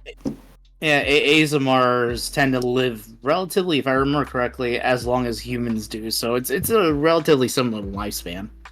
As far if I input, I think most creatures grow at the same rate, like as humans, mature around the same rate as humans, except elves. Elves see themselves Elves, as adult at dwarves. 100. Yeah, Kobolds but- and goblins. Yeah, but technically, when you become gnomes. 18 as any other race, you're technically seen as an adult in the game. I mean, kobolds are like a year or two Yeah, other than less, the short and lifespan then they're ones. like an adult. Turtles, they live up till 60, then they die. Wait, they do? Yeah, dude, turtles have a very short lifespan. It makes me sad. So by the time they're 50, like that's ancient territory to them, man. That dude's old. They were like That's hundreds interesting. Based of off years a old. turtle. No, Yeah, I thought that- Yeah. D&D turtles. You can look it up. D&D turtles. And the reason I know this is because I had to make an old sad. turtle. Yeah, they do not live long. They are not Master Oogway. They're Master Oogway at 50. Oh, that's crazy. Because I would think being like turtles, they would live to at least 100, or at least 70, give or take. Yeah, fun fact, everybody. Turtles do not live that long. Well, that's a sad. No, that's a sad- shame. Mm-hmm. Fucking hilarious. It is That the Loxodon live much longer than them. I think they do. I'll check their ages range later, but I think a lot of people do. Like, I think the only ones who have just as short as lifespan as these as turtles. I think. Don't quote me on this, but I'm pretty sure besides turtles, kobolds just have just as much a short lifespan as they do. Kenku? Oh, Kenku too. Yeah. Kobolds don't live long, yeah. I mean, they're kobolds. Basically, Yeah. just They lizards. weren't. You learn I something new mean- every day with. Kobold comes with bad news to a dragon. Of course, he's not living very long. I'm just saying. Oh wait, no, kobolds live up to 120 years, but rarely do so. Never mind. There you go. They can in fact live up to 120. Never mind. I had to look it up because I was like, am I just Okay. bullshitting here? Apparently I am. Am I misremembering this? Or maybe it's like a Pathfinder thing. no, the children are wrong. the two. It's the The kids children that who are wrong. Yeah. All right. Okay. I'll say this, not to distract myself. I'm gonna move on. I'm gonna say, over the course of the next few hours, you both just kind of train, get to know each other a little bit through small talk, and just occasionally discussing each other's past a little bit. About 5 hours pass total before Rezulea and Dusk, accompanied by Richter and Nork, you guys, no one really cared to bother to learn the name to, arrive back to where you're training, where the both of you are kind of like taking a brief breather, as the both of you have exerted yourselves pretty hard for your training towards the last, I'd say, hour or so. Yeah. Okay. Can I ask, does Grimmery come back today? Yeah, actually, Grimmery probably shouldn't be too much longer. You've checked through Grimmery's eyes throughout your gathering, and he's probably within maybe another, at most, especially now that you're arriving here, maybe at most another hour's worth of arrival, so to speak. Yay, Grimmery! Welcome back. Welcome back.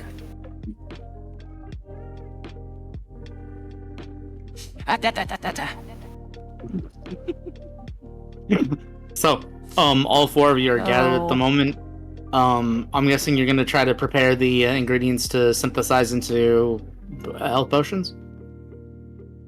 Yes, but first, Richter, thank you very much for your help today, and I'm going to do a little bow to the other person that was with him, just so like they get a little thank you too, even though they can't understand me.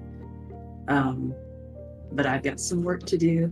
If you want to hang around, you're free to do so. And then I go ahead and get to work. Right. Oh, and thank you, Dusk, also. I almost forgot. I feel bad. Oh, yes, and thank you, Dusk, Just for And the carrying kid, the yeah. basket. Five wheeling this thing. Well, technically, well, actually, not even third wheeling this because the other guy's here too. You guys are an entire car, a vehicle. Big I opportunity. mean, you could, like, be very friendly with the new guy, with the other guy. Oh god. I don't know how you swing. I shit you not. The transmutation wizard turned himself into a pickle. Funniest shit I've ever seen. Oh my god. Yeah. Oh. Alright, You I can had always something just to- bring him, Oh. sorry, to me, like, to try and, like, translate the entire day's worth of conversation.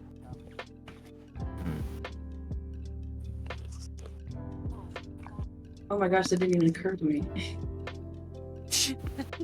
I like to think. I Just, like to think gesture that him forward. he followed you all the way back to camp. You reach camp. You start doing this convoluted dance of sign language. You know, miming what you did today, trying to get it across, and then Madeline comes out of her tent like, "Sup?" And then she speaks in orc, hi, and then continue walking. Doing Hello. whatever she was doing in camp. Oh my gosh. Interpretive dance. Yeah. Alright. It's So, like, oh, he lost the pen. He's wondering if you have it. he's like, dude, you took my pen last night and you never gave it back. So like, I'm not I'm giving it trying back. to ask you. Why would Can I you get give my- it back? so can I And get I'm my just pen like- back now, or? It's a And then memento. I got My mom gave me that pen. What the fuck? just sees. I'm just Oh. looking at her, and I'm looking at this. I'm just like, oh, this poor girl. Yeah, oy vey, yeah. Yeah, it's just like, just looking at this, and I'm just like, and I'm just looking at because I'm looking at the poor hobgoblin, and I'm just thinking to myself, if I could speak the boy's language, I would just tell him, run.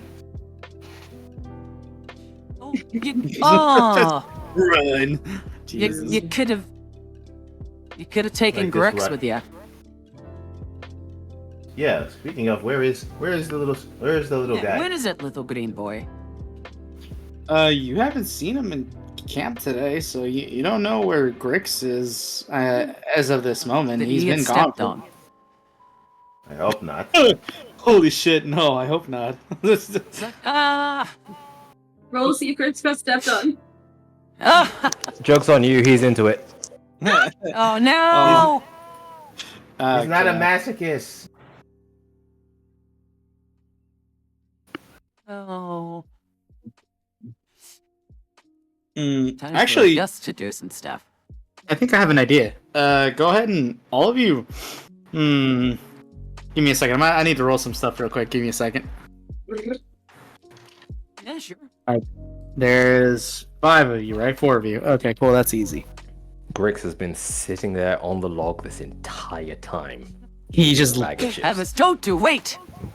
he learned invisibility. Oh, no. Little did you guys know. He All right. learned invisibility. I'm just thinking of all Grix the is things. very that could- sneaky. Okay.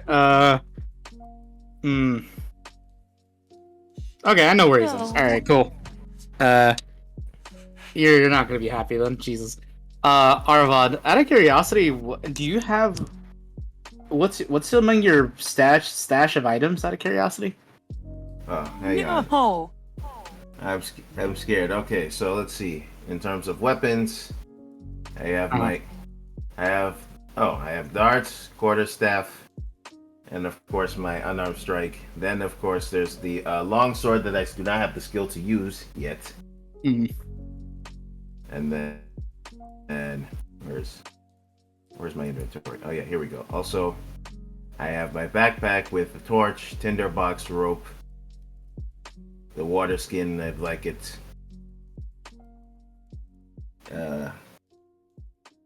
Some medicine, my herbal kit, and a crowbar, and then another set of clothes and a case, map or scroll, and then a day of rations.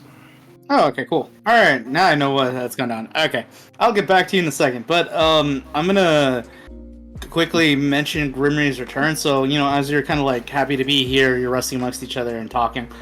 You see Grimry just kind of like up in the air, just flying on in, with what appears to be a letter in their little claws that on their feet, and they are making their way, and they manage to flap their wings, as they come in for the final landing and land in the center of your group. And you hear, and pulls up the letter to hand to you, Rezulea. Okay, I take the letter and I take Grimry up on my arm and put it on my shoulder, and then I start reading the letter out loud for my group. All right, cool. So, when you kick open the letter, you see what appears to be nice, common handwriting. Very nice, cursive, so to speak. It says, "Send nudes." Send nudes. No. Yeah. Oh my god. It I says, send you.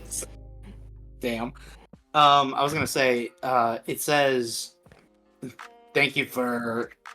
Sorry, I'm trying to remember his voice. Thank you for everything. Yenzo? No, not Yenzo. It's from I'm blanking on his name real fast. But Ekram, thank you, Ekram Falk. Thank you, Ekram Falk. It says, "Thank you for services rendered.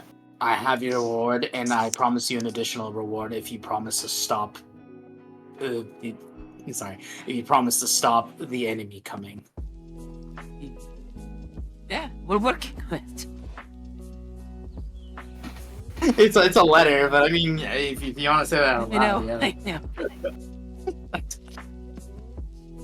And that's all it says. It's a very short and to the point kind of letter, but it looks like you guys have a reward waiting for you, and promise an additional reward if you guys manage to pull this off. Ooh, reward. Ooh. I give Grimry a little kiss. I can't make it's out also. noises. Oh, Happiness. I was gonna say, probably important to mention that they're expecting their big boss to pop in tomorrow morning. I don't know if that letter would get Prudent to be ready then. Oh, sorry. No, us, I mean. Yeah. We're supposed to take care of the big guy. Oh, I gotta make my potions. To the forest. Oh my god. Was that a Batman 66 reference? It was a Batman reference, yes. No.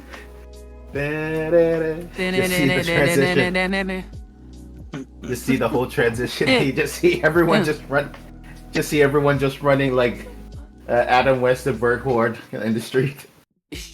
And Grimber's just like, Jiminy Willikers, Zerulia? we just briefly transitioned from being here in this little encampment area to suddenly being on the docks fighting for your lives. Everyone just asking themselves, how did we get here? What is going on? How did we get here? Yeah. Then you also have this instance where I have to I roll perception, I get a 20, and I see a bomb, and I'm just running, trying to get rid of it. And then I'm avoiding all the orcs, the female orcs and the orc children, and I'm just like, jeez, how hard is it to get rid of a bomb? You just see Dusk in like very, very like skimpy, small kind of Robin costume. Oh. I don't agree to this at all. I do not consent. Just see me running. As is being just see me smooched by an running- orc woman. Yeah, you just see me running away, trying to get rid of the bomb. Just see me just get to a certain corner, you just hear boom. No. Alright. So I'm sure he's fine. Oh, cheeks. he probably would, Oh. probably. Any second now, he'll come right round that corner. Right Any second. now. Any moment. He's really milking the moment. He's a real drama queen, this guy. Now. Right Now? there. Now. Is that him? For the Yeah, I think that's it. right No, there. wait, that was another guy. Just come back, I just come back, you see there's just like a small pit of fire on my headband. I just lick it and just go tss. It's like bomb disposed, just falls down. Alright.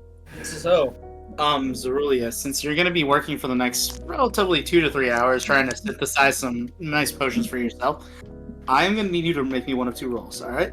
I need you to either make me a really quick, either a nature check or a medicine check. The medicine check, I'll say it's gonna be a little bit easier, but here's the catch. It's not gonna yield you the 3 that you could possibly make. Like, it's... Excuse me, sorry. So assuming you don't fail, it will be easier to make the 2. But with the nature check, you could potentially make 3, but with a little bit of a higher risk, yeah? Oh boy. You'll be fine. Yeah, I'm gonna try for nature. I'm gonna try. Going for 3? Damn it! Ooh. Okay. The way it hung on there. Oh. Yes.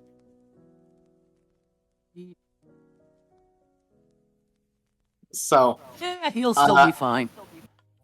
I'll say this. Unfortunately, because this is kind of your first time working with these ingredients and not really made a potion before, you know of the formula in your head a little bit. You've been taught, but because this is the first time you working on it on your own and not necessarily knowing the measurements, you make 2 potions.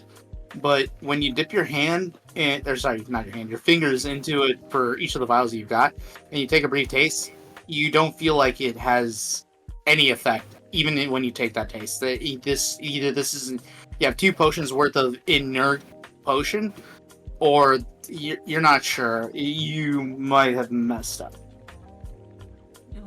So I have water. You have flavored tea. I'll take one and I'll Homeopathy. down it. Oh no. I don't expect him to do this, so I guess he takes one and downs it. Well, I'll cut a small cut of my hand. Okay, you take 1 damage. Yeah, Okay, and then you take a swig, I'll take a swig of it. and your cut is still bleeding. You take the swig and you feel like it's done. You don't heal anything. It tasted more or less like very cold, slightly bad tea. Oh. Is there such a thing as bad tea, Britishman? Yes, there is. Anything with flavor, bad tea. No, it's more like anything that tastes like poison ivy. Somebody steeped poison ivy is bad tea. Oh. I sort of sigh. I thank you, Dusk, for trying. He was just- trying to show faith in you.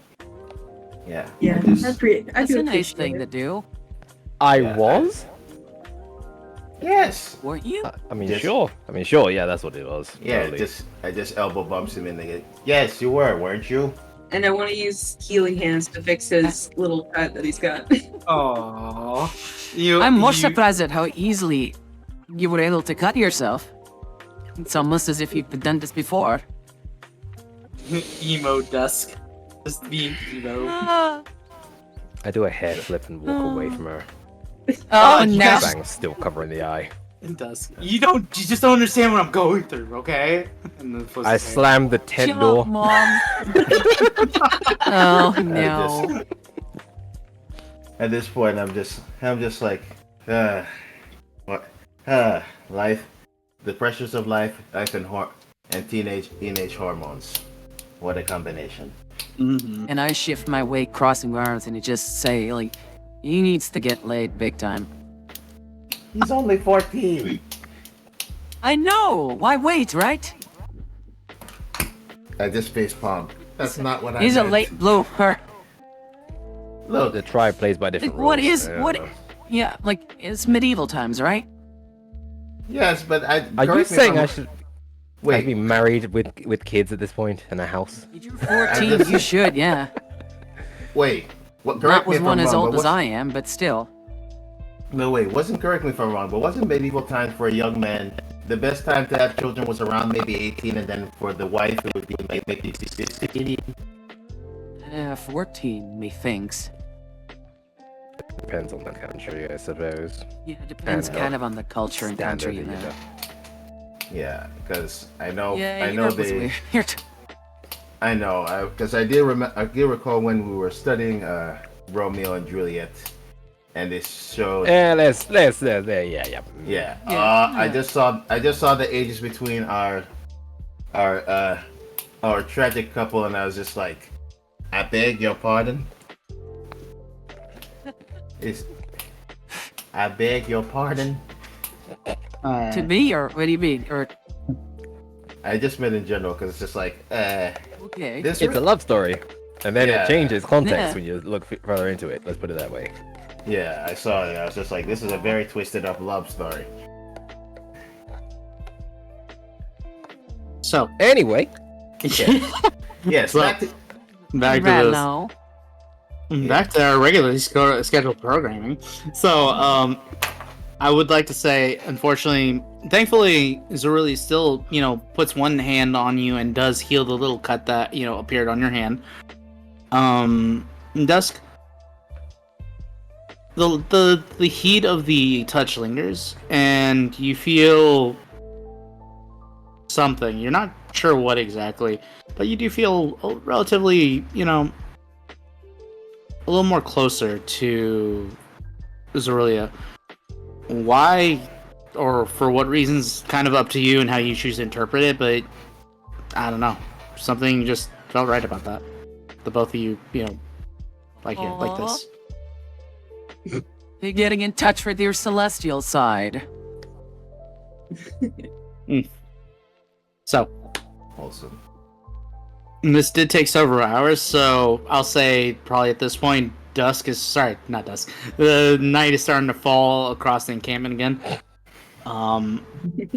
Just started falling. Yeah, Dusk just falls down, yeah. There he goes again. He just starts tumbling down the hill for some reason. I don't know how Oh, he be ends up careful! doing There's the that love puke. he keeps on doing that every day at the same time, just falling.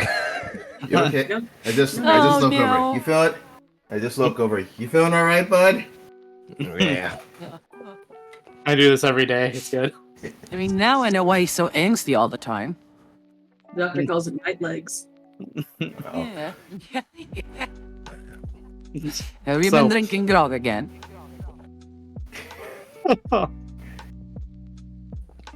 So, Oh. night falls. Is there? I'll say this. I'm probably not going to push the story too much further because we are kind of leaving Cody really far behind at this point. Yeah, no, I'm he gonna- asked specifically to stop before the fight. Yeah, Because he that's wanted what to I've been prep thinking. and do stuff. Yeah. There's the reason why I've been kind of stretching this out instead of just heading full tilt to the fight, and why I've been asking you guys what you'd like to do. Yeah, no, right? It does Yeah, look it's real fun. fun. Okay, But I've got something. would you guys like to do something for the evening before the next morning? Is Richter still hanging around? Yeah, Richter has been... I knew it! Oh my god. Just shush, Madeline. Let this play out organically. But Oh boy. Richter's still around. He does look relatively bored, but he is more or less keeping an eye on the party that's here inside their little encampment. Yeah. Is that dude who's still hanging around with him? Yeah, they appear to be if not necessarily attached to the hip, at least they seem to be like hanging around. I will say this though, the orc that was here initially, he's clearly been replaced by somebody else who kind of came in and they had a little bit of an orcish conversation, whispered amongst themselves before one left and the other one took his place. Okay. All right. They swap shifts.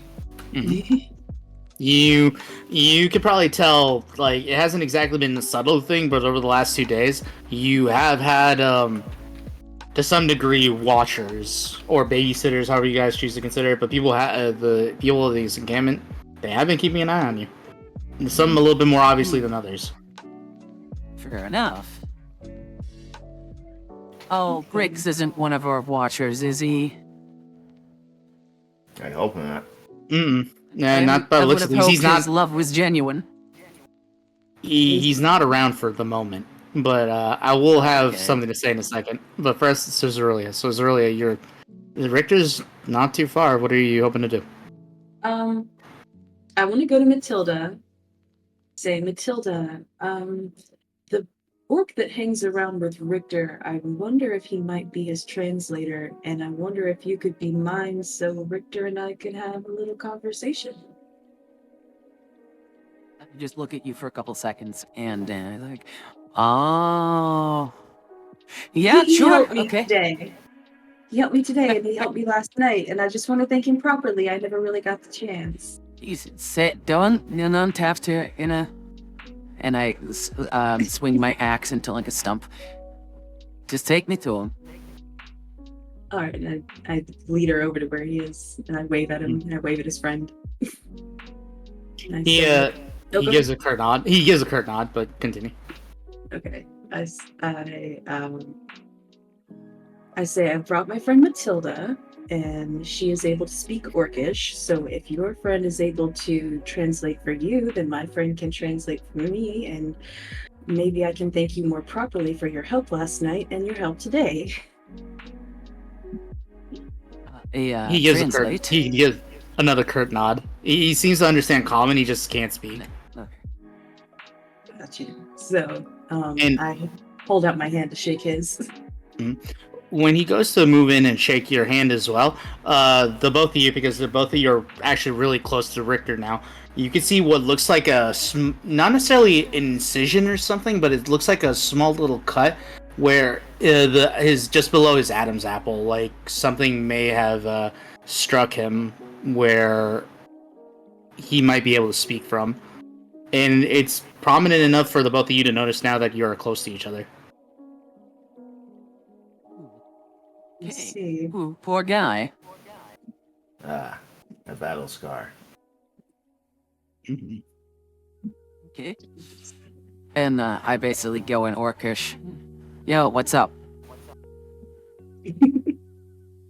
You say that to so you say in the equivalent of hello, what's up? Yeah, The orc looks kind of like confused and he says, and then he turns over to his superior and he starts doing the sign language, by the way, and you see that they're having a little bit of an internal monologue between himself and his superior.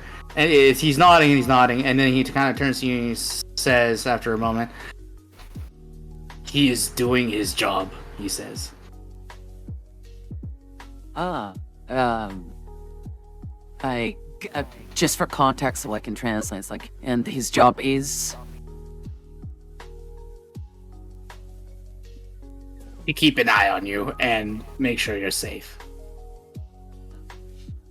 And I turn to Rezulea and I say, apparently it's his job to keep an eye out for us, so, and I give her extra context, since, like, if this is a task, he takes it very seriously. See, well, he's doing a great job, and I know that I feel safe in this situation, all as safe as we relatively can feel. Are the two of you going to be on the battlefield tomorrow? I try and directly translate as best I can. You see, I'm thinking of how to describe this. So, the orc. No, I'm going to describe this first. So you see that he has quite a bit to say, as he's kind of like moving his hands around for the orc to translate. But then he stops paying attention to him for a moment, and he turns over to you, Mathilda, and he asks, "Battlefield? What battlefield?" I turn to Rezulea and then to the guide, and I put my hand on her shoulder and it's a slight squeeze because I don't think these guys know. No. At this point, as you say that in common, he's actually waving the both of you down. Richter is trying to. He asks. He looks like he's looking like he's trying to mime for paper and pen. Oh, I have some. I actually give it to I him. don't have any on me. All right. He kind of takes it quickly from your hands, and he says, he starts scritching something down, and relatively difficult to read common. He doesn't have the greatest of penmanship, but you can clearly understand once he hands it back to you what it's being said in the scrawl. Not everyone knows about the fight tomorrow. Yeah. Oh. I wave a hand dismissively at the other guy, like, yeah, don't worry about it. She means upcoming battles in general. Mathilda, go ahead and roll me a deception check. Don't worry about it. It was really reassuring, by the way. I'm sure he believes you. Oh boy. Should I persuade you to get advantage on this as Zerulea's trying to help me? Or I'm trying to help Rezulea? Can I roll a deception? I'll say because this orc isn't able to speak common. Yeah, like he's been translating this entire conversation in Orcish, and he's been only able to communicate with you, Mathilda. In what ways would you try to help the deception, out of curiosity? Because you don't really share a language, so. Because she body was, language. yeah, body language. Oh no, it's like, oh, don't worry about, like, because he sort of does understand her, right? You just can't speak it. He was Richter, cannot speak. He is fully mute. Oh. He does appear to understand Common and Orcish based on his interactions with you so far, and he definitely can write it as he asked for the pen and paper, and he, wrote that for your eyes only by the looks of things. No, it's up to you. If I just have a normal roll, that's fine too. Yeah, just for the purposes of this, I'm just gonna say it's a normal roll. Sorry, I was muted. If the orc you're trying to convince, not the hobgoblin. Yeah, that's the orc. Yeah. Yeah. So, there. he doesn't look particularly reassured, and he looks suspicious. But other than that, he doesn't seem to press any other bits of conversation. And he does appear to sign something to his orcish companion, and he says, "No, I don't want to go out and do that. No, I'm here. What's going on?" And then, almost like in an exasperated expression, just kind of like holding his the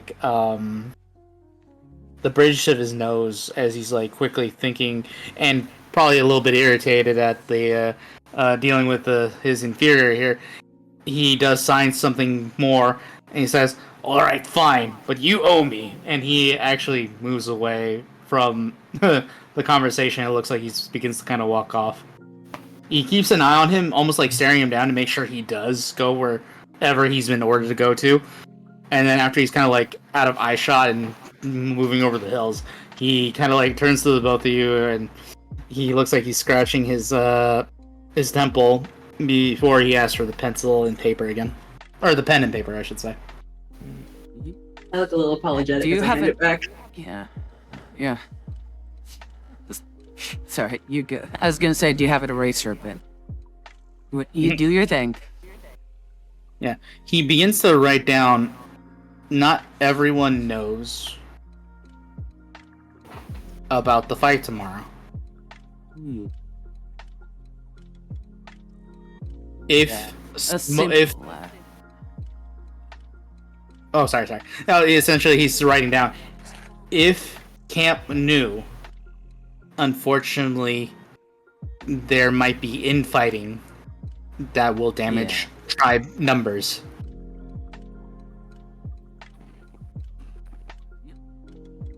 More than likely. I see. Well, we weren't trying to cause any trouble, of course. He kind of Very much apologize. he doesn't. He does look relatively stoic, but he does kind of nod. I just sort of nod in response, and now I'm a little too flustered to continue the conversation, so I kind of take Madeline by the hand, or Mathilda by the hand, and start walking away. Before you do walk away, he does kind of grab you by the shoulder, kind of trying to get your attention, and he does pat you twice, 3 times heavily on the back, and then he gives you a thumbs up. Thank you. And scuttled away. Foster, a thumbs up. It's a rock. I think this is the beginning of a beautiful friendship. Yeah, That's so give me cute. something nice. Ooh. Oh my god. Can we at least? Can they at least have coffee? Can they at least have coffee first? Please. And like that's early marriage, only babies. episode ever. Babies first and babies after. Yeah, that's just like, well, apparently we're now. Apparently we're now uncles. I didn't Alright. agree to this. Neither did I, Oh, and yet here poor we. Dusk got cucked. Neither did I, and yet here we are. So Being cucked assumes I'm in a relationship with someone. Okay, fine. You're just 4 You're years going- too young. You're going against my lone wolf image. How dare you? He's Okay. just a boy. he's just a boy. You're just a boy. Oh, I'm a So- man. she can be the ring bearer. I'm a And then you just man. have- I'm a and man. you- Sips on his Capri Sun. Then you just see me apparently me, I'm marrying the two, and I'm just like, dearly beloved, we are gathered here to see the union of this hobgoblin and this woman. If there's anyone who believes these two should not be wed, speak now or forever hold your peace. Don't do it, Gobi. You're worth more than her. I mean, Oh, Right. Anyone else? to pick up on your Capri Sun. You're just in the corner Yeah. with your Capri Sun, and Foster's next to you. Yep. What a wedding, huh? Also sipped his Capri Sun. Yeah. And I'm just like, Drama. and I'm just here, just holding Oh, white holding cheeks. I'm just holding whatever book that they use as a replacement for the Bible in this, and I'm just like, oh god. So, I do have one thing to add, by the way. While this was all going on, Arvad and Dusk, the both of you have been just kind of more or less chilling by the fire, right? You haven't moved anywhere, or were you guys planning on moving anywhere? Not particularly. Okay, so so while Mathilda and Rezulea were having this conversation and this weird 4-way flirtation moment, the both of you see what looks like your friendly neighborhood goblin Grix making his way up the hill with what appears to be your sword, Nomad. in his hand, kind of over his shoulder, and he's like trudging up the hill. He clearly looks pretty exhausted, and he looks like he's been sweating. He's trudging right now in the direction of your camp with your sword in his hand, and what looks like some kind of cracker as well that he seems to be kind of munching on for energy or something. He's making his way. And I'm just like, how the heck did he get that sword? Found it. Where did you find this and this Griggs? Found, and he holds both of his things in his hand. He says, found in that tent, and he points to your tent, Arvad. He just looks at it. It's just like, Griggs. It was in a bag. Griggs, Griggs, where did you know whose tent that was? He shakes his head, no. Mine. You have cool stuff. You have cool stuff. Cool stuff. Griggs. You have cool stuff. Griggs, Griggs, you don't have to steal things. If you needed a weapon, you could have just asked me. Steal? I bought. Don't steal. Ask next time before you want to borrow something. Oh. And he proceeds to he hands you his sword, and then he proceeds to give you his half-eaten cracker. Grix is my He's son. literally a borrower. Just like, we gotta work on your negotiation skills. But I give back. We okay? We cool? Fist bump. Yeah, cool. We're cool now, right? I'm just looking at it. I'm just looking at it. Just like, can you even use that sword at your size?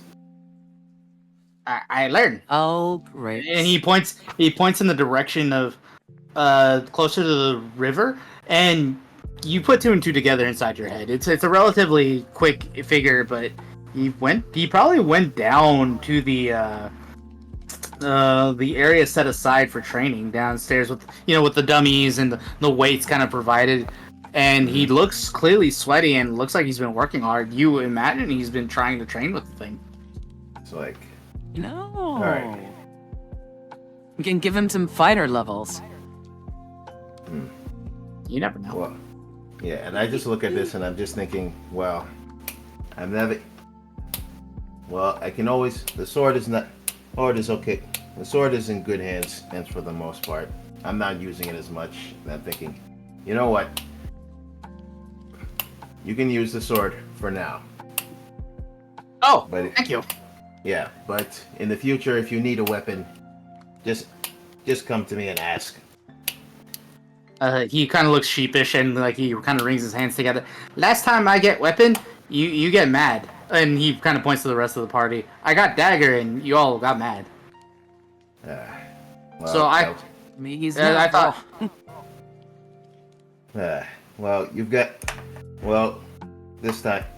This time we promise we won't get mad.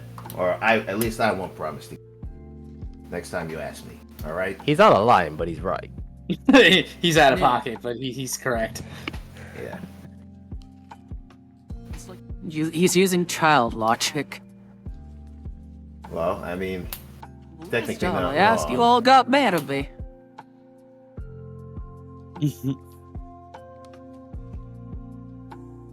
Thank you. All right. Just pats the gobble on the head. It's like, come on, let's go. He reaches up and grabs your hand in his. Okay. Yeah, it's fine. you Sword saw from Drunk Man. Grix is God. free. How tall? Is it too big? Is the sword too big for him, or what? What are you saying? I'm thinking it's just like, since it's a sword designed for regular sized person, it may be, for him it probably is just like a great sword at his size. For him it's a claymore. For the rest of you guys, it's just a regular bastard sword.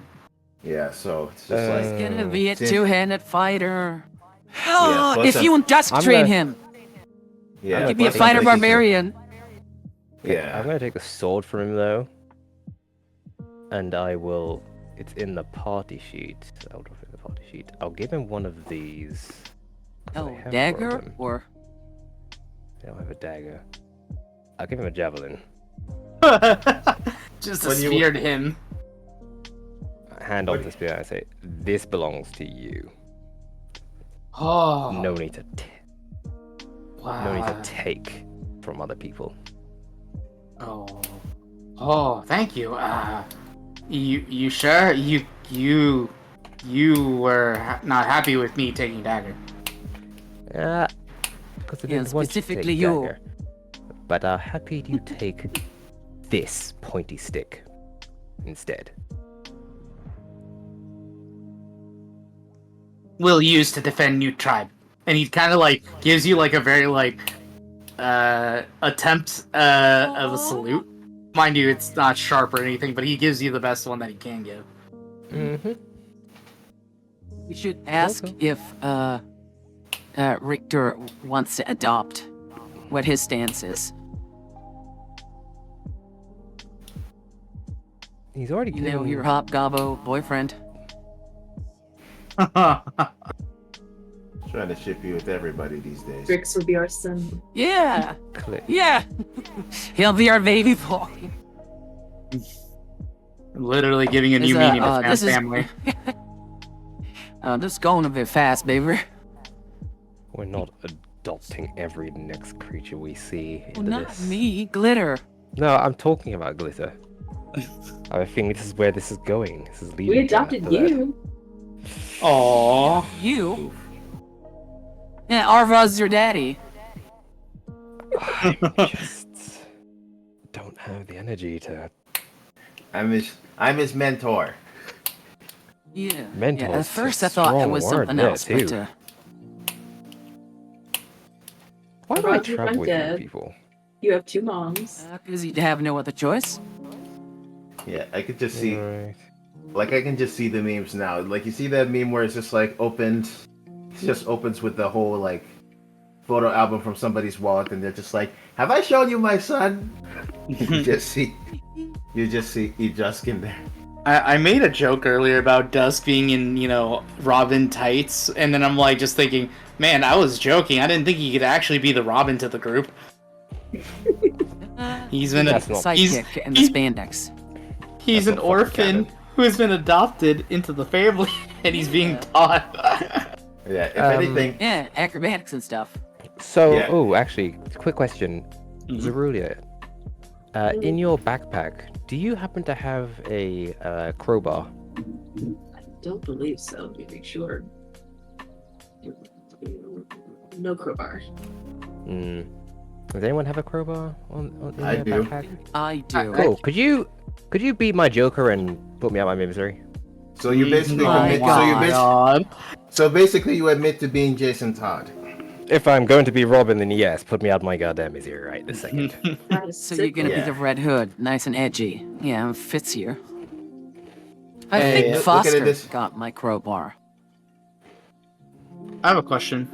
Mhm. If a Butcher Kenku ran a bar establishment and it only catered to Kenku, is that also considered a crowbar? Technically, Okay, Oh just my checking. god. I'm writing that down. Give me a second. Oh. That was terrible, but I had to think about it for a minute. Yes. Can I Yeah. ask, why are these sheep still on the screen? that's what I was also gonna ask too. Because I was talking about with Chiefs. swimmers. Yeah, I just never removed it because, frankly speaking, it's fantastic. Do you not like sheep? It was just a little distracting. I was just like, sheep. All right. I love them. Also, since we're also on the topic of the Bat family, so we establish Seth is Jason. Who's who? Oh, That woman? I 100%. Maddie's who? That woman. That woman, Hex, I did send apparently. you something, by the way. Is it that? Is Would it make is it Glitter someone who's on that? Batgirl? Yeah, You're Batman. for sure. What's Foster? Let's see. Foster's most likely going to either just be either Ace The Bat Dog? Hound.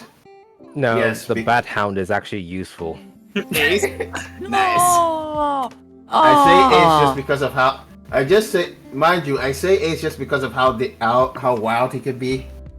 And I'm just thinking of the DCAU version of Ace from Batman Beyond, where it's just like he's loving, but he's also will bite Doberman? your neck. Yeah. Yeah. No, jeez. Yeah. Either that or Tim. Oh, I could see that. Yeah. No, Yeah. the way he was acting last time, he's more Damien. Damien, isn't he? Yeah, he's You're more of a more Damien. Damien. You know what? Nah, he's How? Jason Todd. Okay, fine.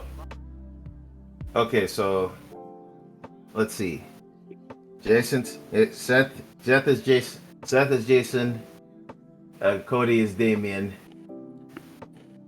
So that just leaves Stephanie Brown, Dick Grayson. Terry McGinnis. Who? Hey, Dragon. Oh, for Foster. Drake. Yeah. So Terry. Okay. So he's Terry. So Is he the youngest? okay.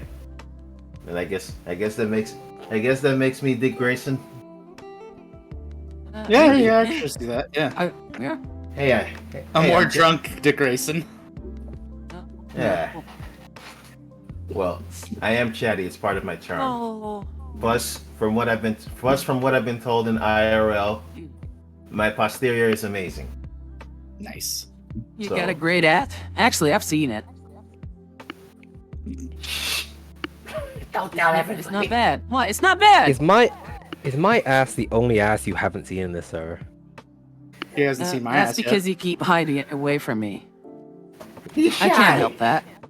No, you don't start a conversation with, oh yes, may I see your ass? That's all I'm pointing out. I've Is that known not you how for you like do it? 7-8 years, Mm-hmm. and I haven't wait. seen that booty yet. I need us to go back. So is that not how you say hi to people? You know, can I see your butt? That's not. Oh, it's not. That's how dogs do it. Yeah. I mean, you're married, so it seems to have worked for you somehow, but Yeah, not no, normal, right? no. Here. Ah. Oh, Uh, I'm gonna text my girlfriend. Your girlfriend.